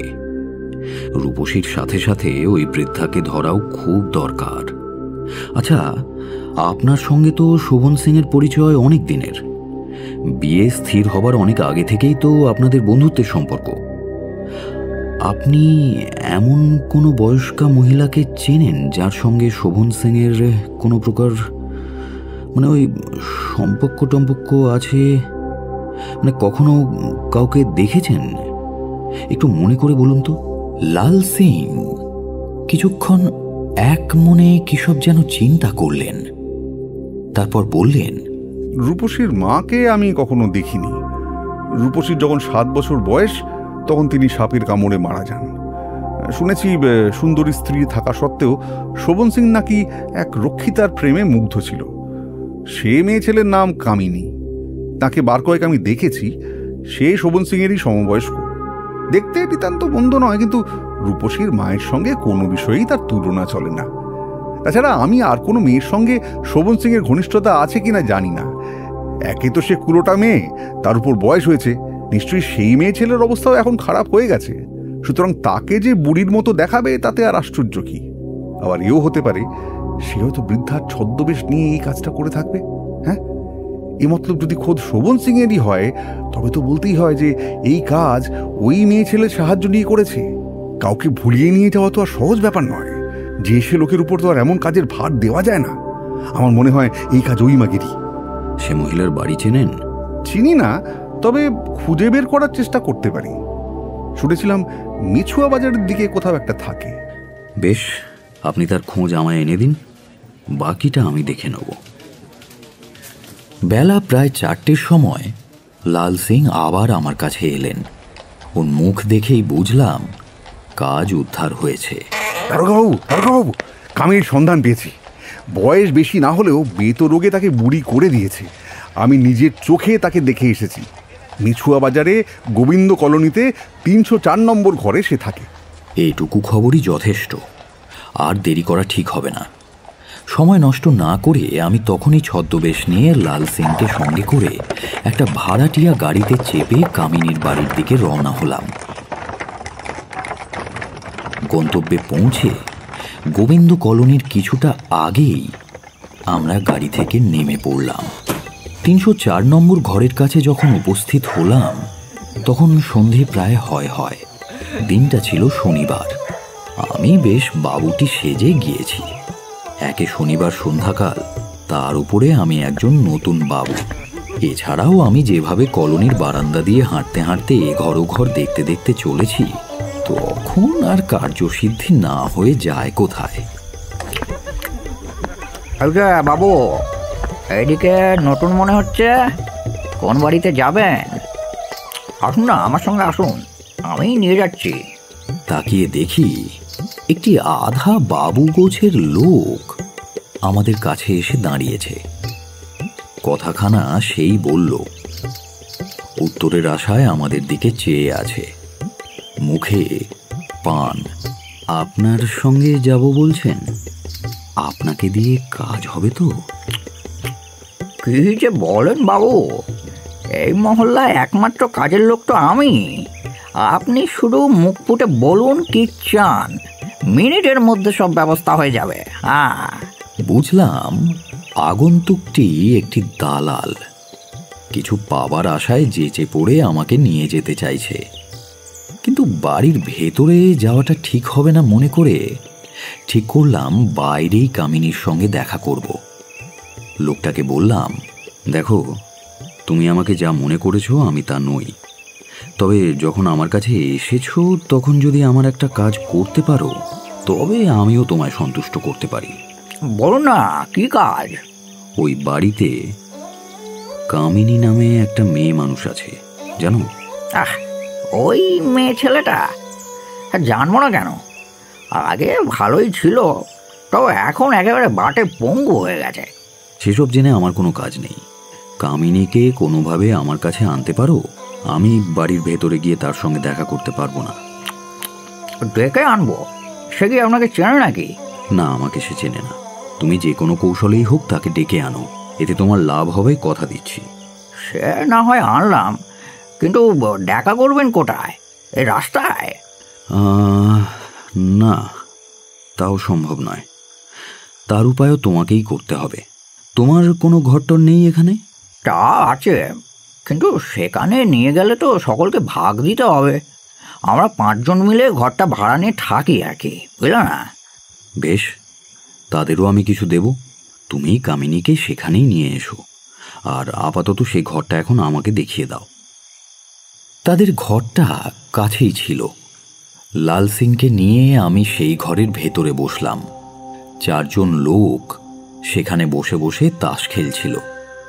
যে দালালটির সঙ্গে আমার দেখা হয়েছিল তাকেই দলের প্রধান বলে মনে হলো। সে সকলকে চুপি চুপি আমাদের সেখানে যাবার কারণ বুঝিয়ে দিল এবং টাকা দেবার কথা বলতেও ভুলল না। টাকা পাওয়ার আশায় সকলেই খুশি মনে ঘর ছেড়ে দিয়ে বেরিয়ে গেল। প্রায় মিনিট 30 পরে কামিনীকে নিয়ে লোকটি ফিরে এলো। আমি গিয়ে তার হাতে বেশি করে বকশিশ গুঁজে দিতেই সে আবার হাসি মুখে চলে গেল। কামিনীর বয়স প্রায় 40, তবে তাকে দেখলে বৃদ্ধা বলেই মনে হয়। যে কোনো কারণেই হোক সে সোজা হয়ে দাঁড়াতে পারে না। কোমর বেঁকে শরীরের উপরিভাগ নেমে এসেছে। মাথার চুল বেশিরভাগই কটা, শরীরের মাংসও শিথিল হয়ে পড়েছে, চোখ দুটো কোটরাগত। অনেক কষ্টে আমার দিকে মুখ তুলে চেয়ে কামিনী জিজ্ঞাসা করল, বলো বাবা, তুমি আমায় ডেকে পাঠিয়েছিলে? ছেলে মেয়ে ধরার ব্যবসা কবে থেকে আরম্ভ করেছো মাসি? কামিনী চমকে উঠল এবং পরক্ষণেই নিজেকে সামলে নিয়ে চিৎকার করে বলল, কি বলছো বাবা? আমি কানে একটু কম শুনি। বুঝলাম সে ছলনা করছে, তবু কথাটা আবার বললাম, তাই নাকি? বলছি, ছেলে মেয়ে ধরার ব্যবসা কবে থেকে আরম্ভ করেছো? এইবারে সে একেবারে তেলে বেগুনে জ্বলে উঠল। কোন ভালকাকে আমার নামে এসব লাগিয়েছে? তার সর্বনাশ হোক। অনেক কষ্টে হাসি চেপে বললাম, আমি নিজের চোখে দেখেছি, কেউ আমাকে তোমার নামে কোনো কথা বলেনি। কেন বৃথা গালমন্দ করছো? এভাবে কি বুড়ো মানুষের সঙ্গে তামাশা করা ভালো দেখায়? তুমি না হয় ভালো মানুষের ছেলে, কথাও কিছু বলবে না, কিন্তু এইসব কথা পাঁচ কান হলে তো সর্বনাশ। কার মনে কি আছে কেমন করে জানবো? ও সকল কথা ছেড়ে দাও, এখন যে জন্য ডেকেছো তাই বলো। দেখো কামিনী, আমাকে সহজ লোক মনে করো না। এখনো বুঝতে পারোনি আমি কে? যদি বাঁচার ইচ্ছে থাকে তাহলে সব কথা খুলে বলো, তা না হলে তোমাকে আমি জেলে ঢোকাবো। ভেবো না মেয়ে মানুষ বলে রেহাই দেব। ভয়ে কামিনীর মুখ শুকিয়ে গেল, থরথর করে কাঁপতে লাগলো তার গোটা শরীর। কিছুক্ষণ সব চুপচাপ। একসময় সে ধপ করে আমার পায়ের কাছে বসে পড়ল। যখন কাজটা করেছিলে তখন কি এ সকল কথা ভেবেছিলে? জানো না ইংরেজের রাজত্বে দোষ করলে চরম শাস্তি পেতে হয়, কোনোভাবেই নিষ্কৃতি পাবে না। তাই বাবা, আমার কোনো দোষ নেই।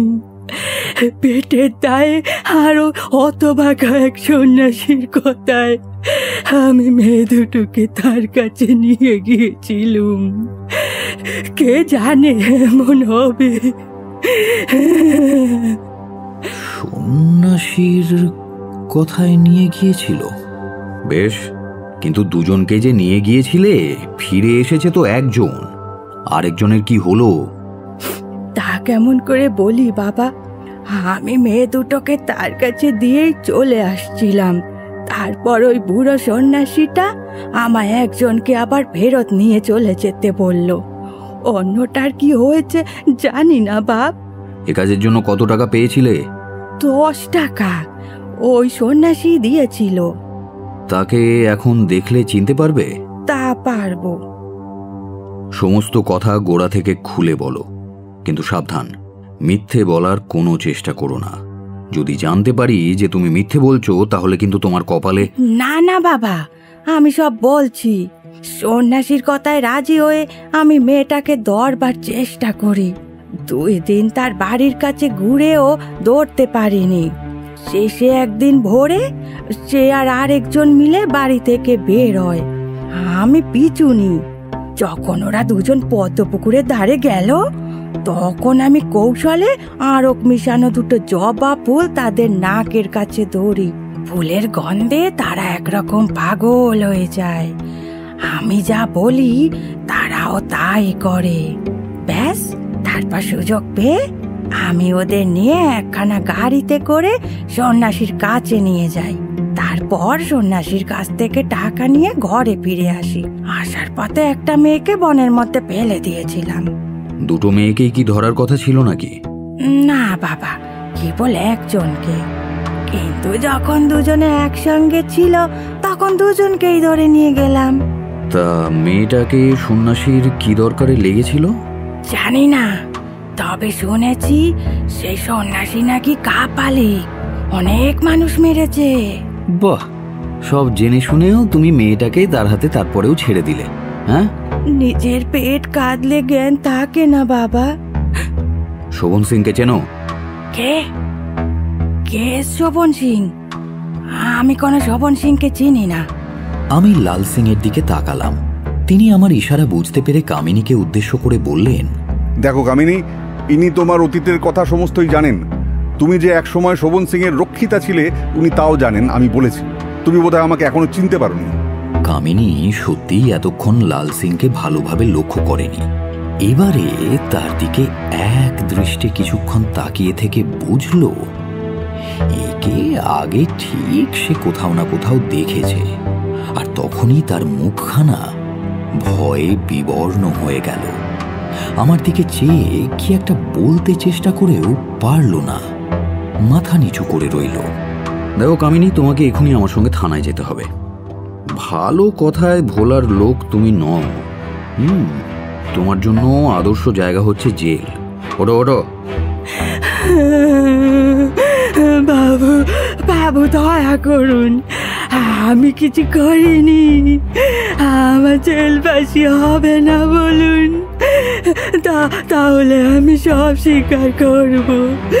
যেখানে নিয়ে যাবেন আমি যাব। ও বাবু, আমায় বাঁচান বাবু, আমি সব বলছি। তুমি দোষ না করে থাকলে তোমার কিছুই হবে না। কামিনী আমার শ্লেষ বাক্য বুঝতে পারল না। আমার কথায় বিশ্বাস করে লাল সিংয়ের ডেকে আনা ভাড়াটিয়া গাড়িতে আমাদের সঙ্গে উঠে বসল। কোচম্যানকে বললাম যত শীঘ্র সম্ভব থানায় যেতে। থানায় এসে কামিনী ভজন সিংকে দেখেই বলল, এরই পরামর্শ মতো সে নাকি দুটো মেয়েকে ভুলিয়ে ভালিয়ে তার আস্তানায় নিয়ে গিয়েছিল। এবার আমায় যেতে দিন হুজুর, আমি আর কিছু জানি না। দুটি মেয়েকে বিভ্রান্ত করে অপহরণ করার জন্য তোমায় গ্রেপ্তার করা হলো কামিনী। যতদিন না বিচার শেষ হয় ততদিন তোমায় হাজতে থাকতে হবে।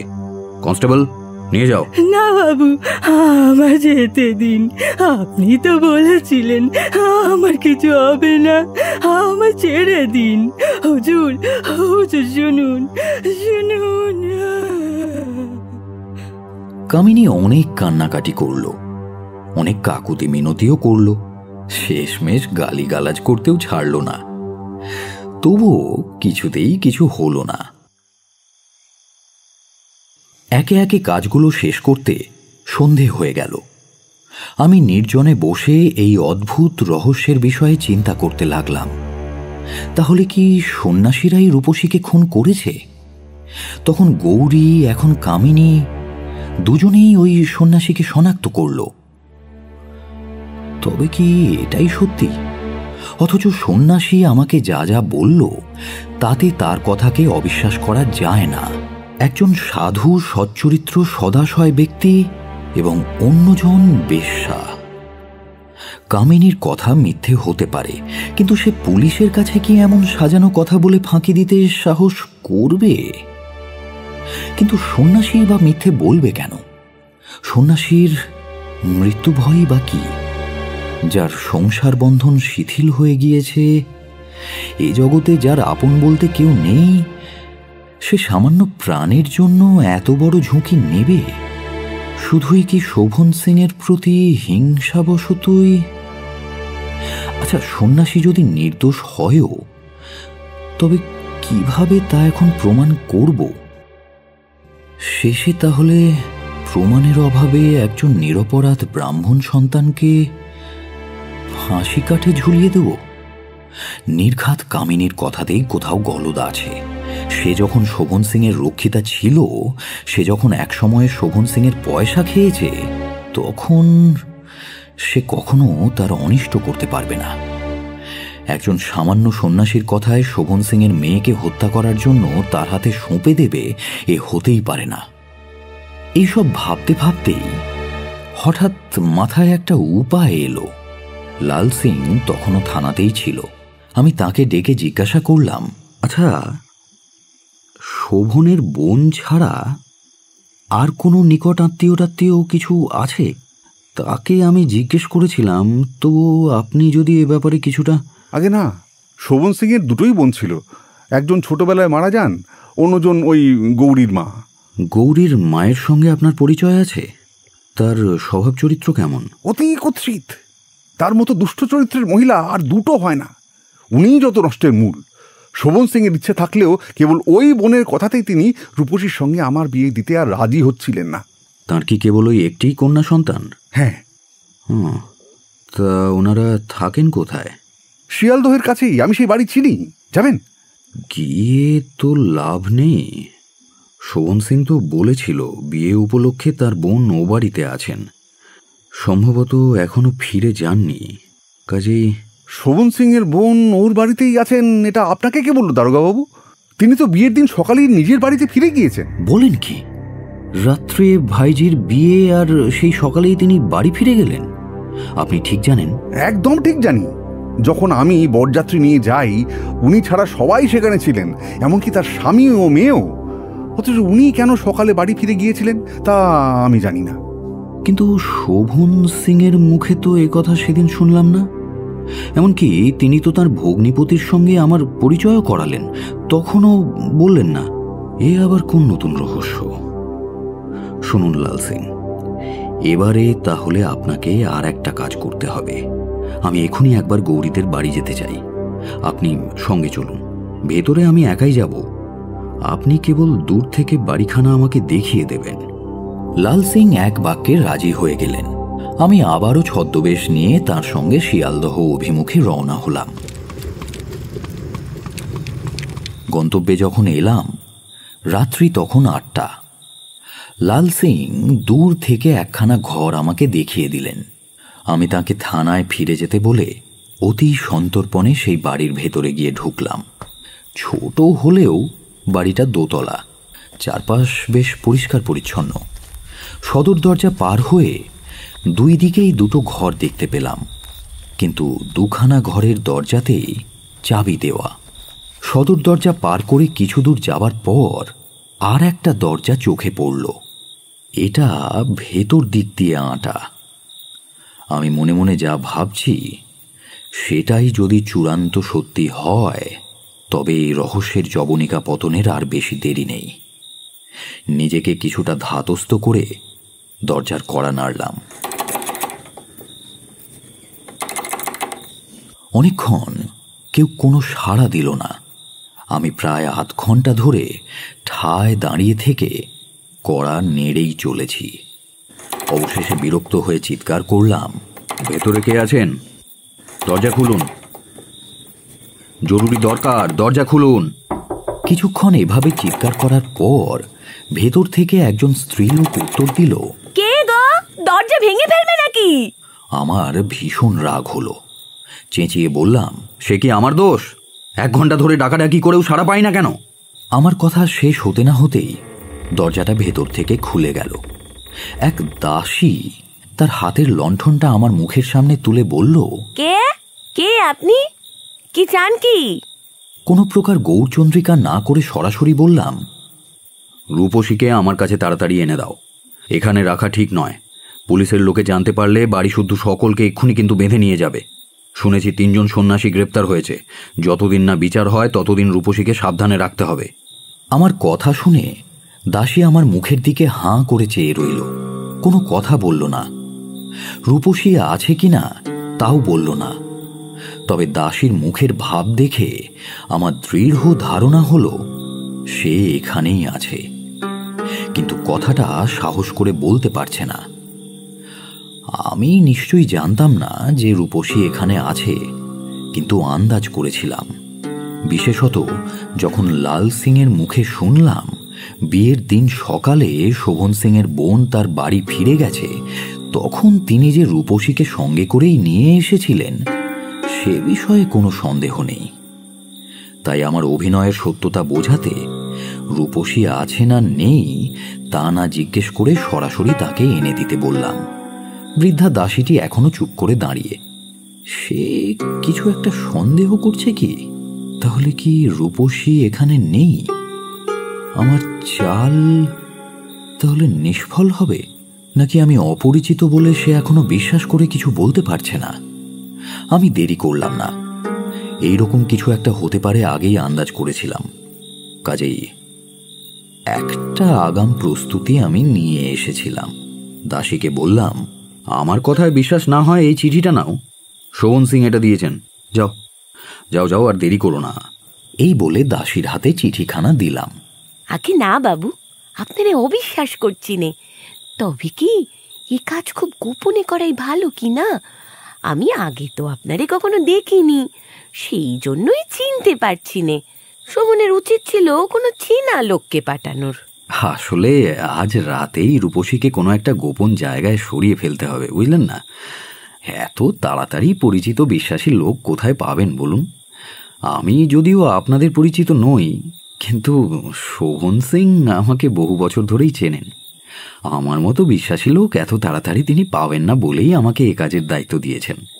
সে যাই হোক, আপনি এই চিঠিখানা নিয়ে ভেতরে যান, গিয়ে বরং শোভন সিংয়ের বোনকেই দিন।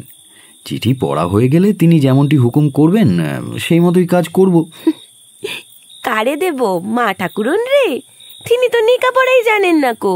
ও হ্যাঁ হ্যাঁ হ্যাঁ হ্যাঁ, তা তো আমি জানি, কিন্তু শোভন বললেন ওর বোনের চাকর পড়াশুনো জানে এবং সেই তার ভগ্নিপতির অবর্তমানে এ বাড়ির অনেক চিঠিপত্র পড়ে থাকে।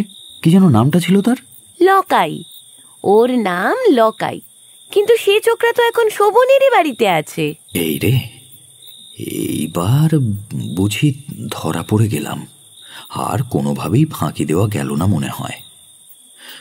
না না না না না, হাল ছাড়লে চলবে না। অবাক হওয়ার ভান করলাম আমি। সে কি, শোভন সিং তো আমার সামনেই লখাইকে চলে যেতে বললেন, সে এখনো ফেরেনি? কই, এখনো আসেনি তো।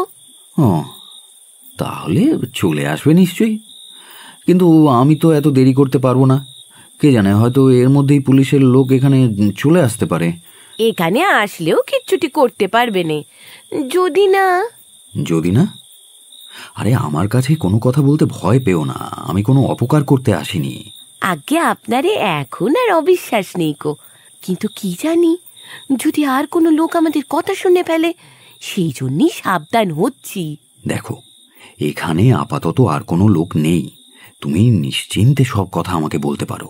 এখন বলো, কি বলছিলে?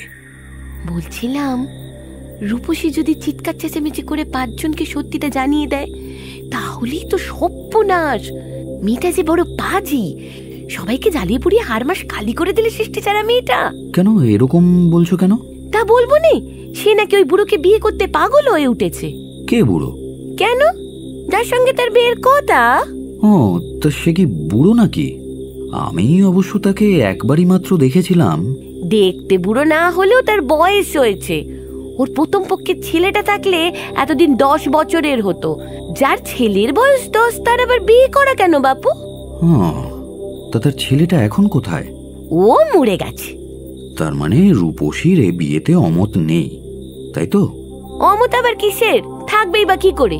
এত বয়স হলো এখনো বিয়ে হয় না, বাপের চেষ্টাও নাই, তাই এখন যাত্রার সঙ্গে বিয়ে হলেই হলো আর কি। বেশ বেশ, যাকে এই সব কথা পরে আলোচনা করা যাবে।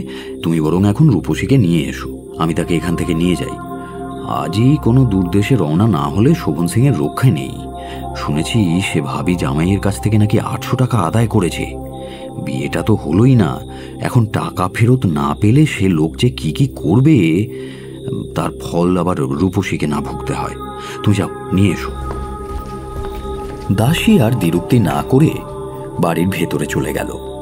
কিছুক্ষণ পরেই রূপসীকে নিয়ে ফিরে এলো। আমি যেহেতু আগে রূপসীকে দেখিনি, তাই মনে করেছিলাম সে নিতান্তই বালিকা মাত্র, কিন্তু এখন যা দেখলাম তাতে স্তম্ভিত হলাম। রূপসীর বয়স প্রায় 16, শরীরে যৌবনের সমস্ত চিহ্নগুলো পরিস্ফুট হয়ে উঠেছে। সে আমার মুখের দিকে সাহস করে চাইতে পারল না। রূপসী সত্যি সুন্দরী এবং যুবতী, তার জন্য লাল সিং যে অনায়াসে টাকা বিলিয়ে যাবে তাতে আর আশ্চর্য কি। দাসের সঙ্গে রূপসীকে দেখে বললাম, মা, তোমার বাপের ইচ্ছে নয় যে তুমি এখানে আর থাকো, তোমাকে এখনই আমার সঙ্গে যেতে হবে। দাদার যেমন বুদ্ধিশুদ্ধি, তার মেয়ে আমাদের এখানে থাকলে কোনো সমস্যাই হতো না। কেন যে তিনি রূপসীকে এখান থেকে সরাচ্ছেন কে জানে। যাই হোক, দাদার কথা মতো রূপসীকে আপনার সঙ্গে পাঠালাম, দেখবেন যেন কোনো বিপদে না পড়তে হয়। বুঝতে অসুবিধে হলো না যে ভেতর থেকে যিনি কথাগুলো বললেন তিনি শোভন সিং এর বোন। তার কথার উত্তরে আমি বললাম, আপনার কোনো ভয় নেই, উনি জেনে শুনেই আমার ওপর এ কাজের ভার দিয়েছেন। বরং রূপসী এখানে থাকলে আপনাদের বিপদের সম্ভাবনা হতে পারে, আমার সঙ্গে গেলে কোনো ভয় নেই। ও হ্যাঁ, আপনি এই চিঠিখানা রেখে দিন, ওতে আমার নাম ধাম সমস্তই আছে, প্রয়োজন হলে আমায় সংবাদ দিতে পারবেন। তবে শুধু এইটুকু জেনে রাখুন যে আমি আজই রাত্রি 10:30টার সময় কলকাতা ছাড়ব, ঠিক আছে? রাত 9টা বেজে গেল। আমি আর দেরি না করে রূপসীকে নিয়ে একখানা গাড়িতে উঠলাম। আধ ঘন্টার মধ্যে থানায় ফিরে এসে রূপসীকে একটা ঘরে রেখে তখনই একজন কনস্টেবলকে শোভন সিং এর বাড়িতে পাঠালাম। বলে পাঠালাম তিনি যেন গৌরীকে নিয়ে অবিলম্বে থানায় আসেন। 1 ঘন্টার মধ্যেই কনস্টেবল ওদের নিয়ে থানায় ফিরে এলো। কোনো কথা না বলে আমি তখনই শোভন সিংকে বন্দি করতে আদেশ দিলাম। এ আপনি কি করছেন? একে তো আমি ধনে প্রাণে মারা পড়েছি, তার উপর আবার আমাকেই বন্দি করলেন। আমার অপরাধ কি? হ্যাঁ, তা করতে হলো। আজ তো অনেক রাত হয়েছে, কাল সব কথা গুছিয়ে বলবো খন। কিন্তু আমার অপরাধটা কি হুজুর? অপরাধ প্রচুর। আপনি লাল সিংকে ঠকিয়ে তার কাছ থেকে 800 টাকা আদায় করেছেন। একজন নিরীহ সন্ন্যাসীর ওপর আপনার মেয়ের হত্যার অভিযোগ চাপিয়েছেন। মানে আমার মেয়ে কোথায়? কি মনে করেন আপনি? হ্যাঁ, ওই ভজন সিং, ওই সন্ন্যাসী আমার মেয়েকে মেরে সব গয়না। একদম চুপ। এখনো মিথ্যে কথা বলে যাচ্ছেন। রূপসীকে কেউ খুন করেনি, এ কথা আপনি ছাড়া ভালো করে আর কেউ জানে না। কিন্তু বলুন দেখি, পরশুর রাত থেকে আপনি কি কি কাণ্ড ঘটিয়ে চলেছেন? আপনার কান্না দেখে একসময় আমি ভেবে নিয়েছিলাম যে আপনার মেয়ে হয়তো সত্যি সত্যি খুন হয়েছে, কিন্তু ঈশ্বরের ইচ্ছায় এখন সমস্ত রহস্য ভেদ করেছি। আপনি যে কি ভয়ানক লোক! একজন নিরীহ লোকের প্রাণনাশের জন্য কি ভয়ানক ষড়যন্ত্র আপনি করেছেন তা কাল সকালেই সবাই জানতে পারবে। আজ অনেক রাত হয়েছে, এখন আর নয়। থাকুন বন্দী হয়ে, এতে যদি নিজের অন্যায় কিছুটা বুঝতে পারেন। এই বলে আমি একজন কনস্টেবলকে ইঙ্গিত করলাম। সে আমার সংকেত বুঝতে পেরে তখনই শোভন সিংকে আমার সামনে থেকে নিয়ে গিয়ে হাজতে বন্দি করল। পরদিন সকালে লাল সিং থানায় আসলে আমি তাকে বিস্তারিত কিছু না বলে খানিক অপেক্ষা করতে বললাম। আমার কথা শুনে সে কি বুঝলো জানি না, কিন্তু দেখলাম তার মুখখানা বেশ উজ্জ্বল দেখাচ্ছে। কাগজপত্রের কাজ শেষ করে আমি শোভন সিং, লাল সিং, গৌরী, কামিনী এবং সন্ন্যাসী 3 জনকে একটা ঘরের মধ্যে আনতে বললাম। কিছুক্ষণের মধ্যে আমার কথা মতো কাজ হলো। গৌরীর মুখ থমথমে, ওদিকে শোভন সিং আর কামিনী ছাড়া বাকি সকলের হাবভাব নির্লিপ্ত। শোভন সিং, আপনার সমস্ত চালাকি ধরা পড়েছে। রূপসীকে কেউই খুন করেনি। তাকে আপনি গোপনে আপনার বোনের বাড়িতে সরিয়েছিলেন। রূপসী যখন গৌরীর সঙ্গে পদ্মপুকুরের কাছ দিয়ে যাচ্ছিল, তখন কামিনী গিয়ে ছলে বলে কৌশলে ওদেরকে গাড়িতে তুলেছিল। আর তারপর আপনারই নির্দেশে ওই সন্ন্যাসীদের নির্জন আস্তানায় ওদের নিয়ে যায়। ওদের নিয়ে কামিনী যখন ভেতরে ঢোকে, তখন সন্ন্যাসীরা যথারীতি ধ্যানমগ্ন। সুতরাং তারা এ বিষয়ে কিছুই জানতেন না, এমনকি সন্দেহও করেননি। তারপর সুযোগ বুঝে রূপসীকে কৌশলে অন্য পথে বের করে আনা হয় এবং গৌরীকে নানা প্রকার ভয় দেখিয়ে কামিনী সেখান থেকে নিয়ে চলে আসে। গৌরী স্বচক্ষে রূপসীকে খুন হতে দেখেনি, তবুও সে আমাদের জানিয়েছিল যে রূপসী খুন হয়েছে। কে গৌরী, আমি ঠিক বলছি তো? সেদিন তুমি আমায় যা যা বলেছিলে সেটা তো সম্পূর্ণ ঘটনা নয়। তুমি তো রূপসীকে মরতে দেখনি, তাহলে কেন বলেছিলে তোমার বোনকে আগুনে ফেলে দেওয়া হয়েছে? আর কেন সেদিন ভজন সিংকে খুনি বলে শনাক্ত করেছিলে? উত্তর দাও। আমায় ওই বুড়ি ভয় দেখিয়েছিল। গাড়িতে ফেরার পথে আমায় শিখিয়ে দিয়েছিল কি কি বলতে হবে। বলেছিল আমি যেন বাড়ি এসে সবাইকে বলি ওই বড় সন্ন্যাসীটাই রূপসীকে আগুনে পুড়িয়ে মেরেছে। পুলিশ এসে জিজ্ঞাসা করলেও যেন বলি আমি রূপসীকে মরতে দেখেছি। যদি আমি তা না করি তাহলে সে আমায় পরে আবার উঠিয়ে নিয়ে গিয়ে সন্ন্যাসীর কাছে দিয়ে আসবে। তারপর ওরা আমার সঙ্গেও তাই করবে যা রূপসীর সঙ্গে করেছিল। আমার ধারণা গৌরী বাড়ি এসে তার মামাকে সত্যিটা বলেছিল যে সে রূপসীকে মরতে দেখেনি, কেবল কামিনীর কাছ থেকে সেটা শুনেছে। কিন্তু শোভন সিং সে কথা গৌরীকে আমাদের বলতে বারণ করেন। কে? এই বলে আমি গৌরীর দিকে তাকালাম। মাথা নিচু করে চোখ মুছতে মুছতে সে বলল, হ্যাঁ, আমি মামা বাবুকে বলেছিলাম, কিন্তু উনি বললেন আমি যদি পুলিশকে না বলি যে আমি নিজের চোখে ওই সন্ন্যাসীকে দেখেছি রূপসীকে মারতে, তাহলে আমার বোনটাকে যারা আটকে রেখেছে তাদের কখনো ধরা যাবে না। সেই জন্যই আমি। কামিনী সেদিন গৌরীকে বের করে নিয়ে যাওয়ার পর আপনি লোক লাগিয়ে রেখেছিলেন যাতে তারা অন্য পথে রূপসীকে বের করে আপনার বোনের বাড়িতে নিয়ে যায়। এদিকে আপনার বোনও সেদিনই সকালে বিয়ে বাড়ি ছেড়ে নিজের বাড়িতে চলে যায়। যখন আমি জানতে পারি তিনি বিয়ের নিমন্ত্রণে এসেছিলেন অথচ স্বামী কন্যাকে রেখে সকালে একাই চলে যান, তখনই আমার সন্দেহ হয়। আমি ছদ্মবেশে সেখানে গিয়ে রূপসীকে উদ্ধার করি। এবার বলুন তো, আপনি কি জন্য আপনার মেয়ের মিথ্যে মৃত্যু সংবাদ রটালেন, আর কেনই বা নির্দোষ সন্ন্যাসীর ওপর খুনের অভিযোগ আনলেন? আর শুধু তো তাই নয়, লাল সিংকে মেয়ের বিয়ের প্রতিশ্রুতি দিয়ে টাকা নিয়ে ঠকালেন। কি আমি যা যা বললাম সেগুলো কি আপনি অস্বীকার করতে পারবেন শোভন সিং? বলুন। শোভন সিং কিছুক্ষণ নির্বিকারভাবে দাঁড়িয়ে রইল। তার ফ্যাকাশে হয়ে যাওয়া মুখে কাতর ভাব ফুটে উঠল ধীরে ধীরে। খানিকক্ষণ চুপ করে থাকার পর তিনি বলতে শুরু করলেন। যখন ধরা পড়ে গিয়েছি তখন আর অস্বীকার করে লাভ কি হুজুর? আপনার সব কথাই ঠিক। আমার জীবন নষ্ট হওয়ার জন্যে দায়ী আমি নিজেই। জুয়া, ওই জুয়ার নেশাই আমাকে ধীরে ধীরে শেষ করে দিল। আমি সম্পর্কে ভজন সিংয়ের ভগ্নিপতি। ওর বোনকে আমি বিয়ে করেছিলাম, কিন্তু কখনো ভালো রাখতে পারিনি। যেটুকু নিজের পৈতৃক সম্পত্তি ছিল সবটাই জুয়া আর নেশায় উড়িয়ে আমি একসময় নিঃস্ব হয়ে পড়ি। তারপর সরলাকে নিয়ে ওর বাপের বাড়িতে গিয়ে উঠি। বিয়ের প্রথম থেকেই আমার নজর ছিল ভজন সিংয়ের সম্পত্তির ওপর। ওকে ভিটেমাটি ছাড়া করে সব টাকা পয়সা কিভাবে নিজের নামে করে নেওয়া যায় সারাক্ষণ শুধু সেই ফন্দিই করতাম। আমি ওকে চিরকাল হিংসে করেছি, ঘৃণা করেছি, নিঃস্ব করে পথে বসিয়ে সর্বস্ব কেড়ে নিয়ে ভিখিরি বানিয়ে এমনকি সংসার অবধি ত্যাগ করতে বাধ্য করে দিয়েও আমার মন থেকে বিতৃষ্ণা মুছেনি। একদিন আমি আমার সঙ্গী সাথীদের সঙ্গে ওই বনের মধ্যে গিয়েছিলাম জুয়া খেলতে। এদিকে পুলিশ পাহারা বেড়ে যাওয়াতে বাধ্য হয়ে খুঁজতে খুঁজতে এমন নির্জন একখানা জায়গা আবিষ্কার করি। প্রথমে ভেবেছিলাম ওখানে আমরা ছাড়া আর কেউই নেই, কিন্তু ওই ভাঙা বাড়িটার মধ্যে 3 জন সন্ন্যাসীকে ধ্যান করতে আমি প্রথম দেখি।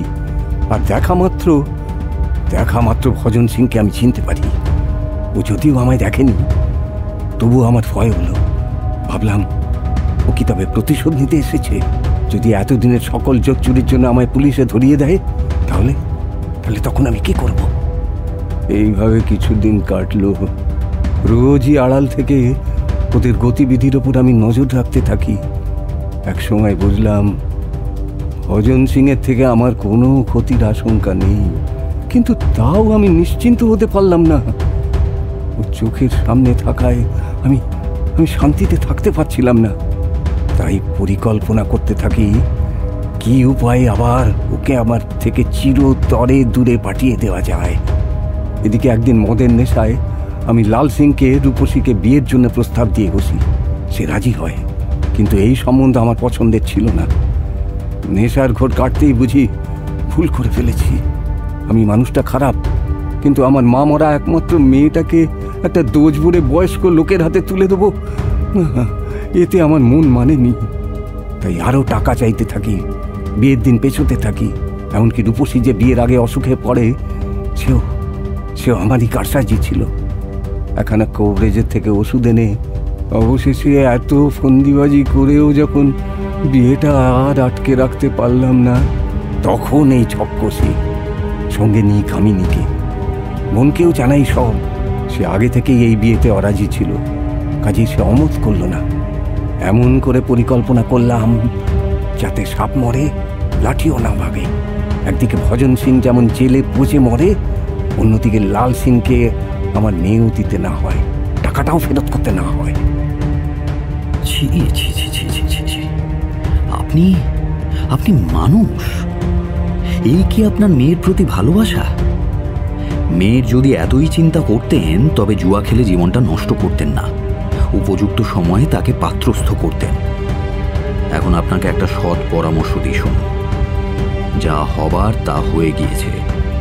আপনার মেয়ে রূপসী যখন জীবিত তখন তার সঙ্গে লাল সিংয়ের বিয়েটা দিন। যে প্রতিজ্ঞা করে টাকা নিয়েছেন সেই প্রতিজ্ঞা পূর্ণ করুন। আপনার মেয়ে এখানেই আছে, সে লাল সিংকে বিয়ে করতে সম্পূর্ণরূপে ইচ্ছুক। আপনি অন্যায় করে মিথ্যে এই বিপদ বাঁধিয়েছেন। নিরীহ কয়েকটা সন্ন্যাসীর ওপর খুনের দায়ভার চাপিয়ে নিজেকেই বিপদে ফেলেছেন। আপনার যা শাস্তি হবার তা তো হবেই, কিন্তু এই কাজটা সম্পূর্ণ করা ছাড়া এখন আর আপনার কোনো উপায় নেই। দেখুন, তাতে যদি কিছুটা পাপস্খলন হয় আপনার। আরে দারোগা বাবু, আসুন আসুন। আপনি আমার মেয়ের বিয়েতে পায়ের ধুলো দিয়েছেন, আমি কৃতজ্ঞ হয়েছি। আপনাকে যে কি বলে ধন্যবাদ দেব, আপনার কাছে আমার ঋণের শেষ নেই। আমায় তো আসতেই হতো। রূপসীমা আমায় এত করে তার বিয়েতে আসতে অনুরোধ করেছিল, আমি কি না এসে পারি? আপনি আমার মেয়ের জন্য যা করেছেন, আমি বাবা হয়েও তা করতে পারিনি কখনো। আমি আমার জামাইয়ের সঙ্গে অনেক অন্যায় করেছি। আজ ও না থাকলে আমি এখনো গরাদের পেছনেই থাকতাম দারোগাবাবু। ওর সঙ্গে এত প্রবঞ্চনা করা সত্ত্বেও আমার জরিমানার সমস্ত টাকা মিটিয়ে আমাকে জেল থেকে ছাড়িয়ে নিয়ে এলো সে। তার কাছেও আমার কৃতজ্ঞতার শেষ নেই। শুধু শুধু ভজন সিংয়ের সঙ্গে করা পাপের প্রায়শ্চিত্ত যে আমি কিভাবে করব আমি জানি না দারোগাবাবু। কন্যা সম্প্রদানের সময় হয়ে এসেছিল। মেয়ের বাবার ডাক পড়তেই শোভন সিং আমায় আরও একবার ধন্যবাদ জানিয়ে বিয়ের মণ্ডপে চলে গেলেন। তাকিয়ে দেখলাম বর বউ বেশে লাল সিং এবং রূপসীকে বেশ সুন্দর মানিয়েছে। যথা সময়ে বিয়ের শুভ অনুষ্ঠান সুসম্পন্ন হল।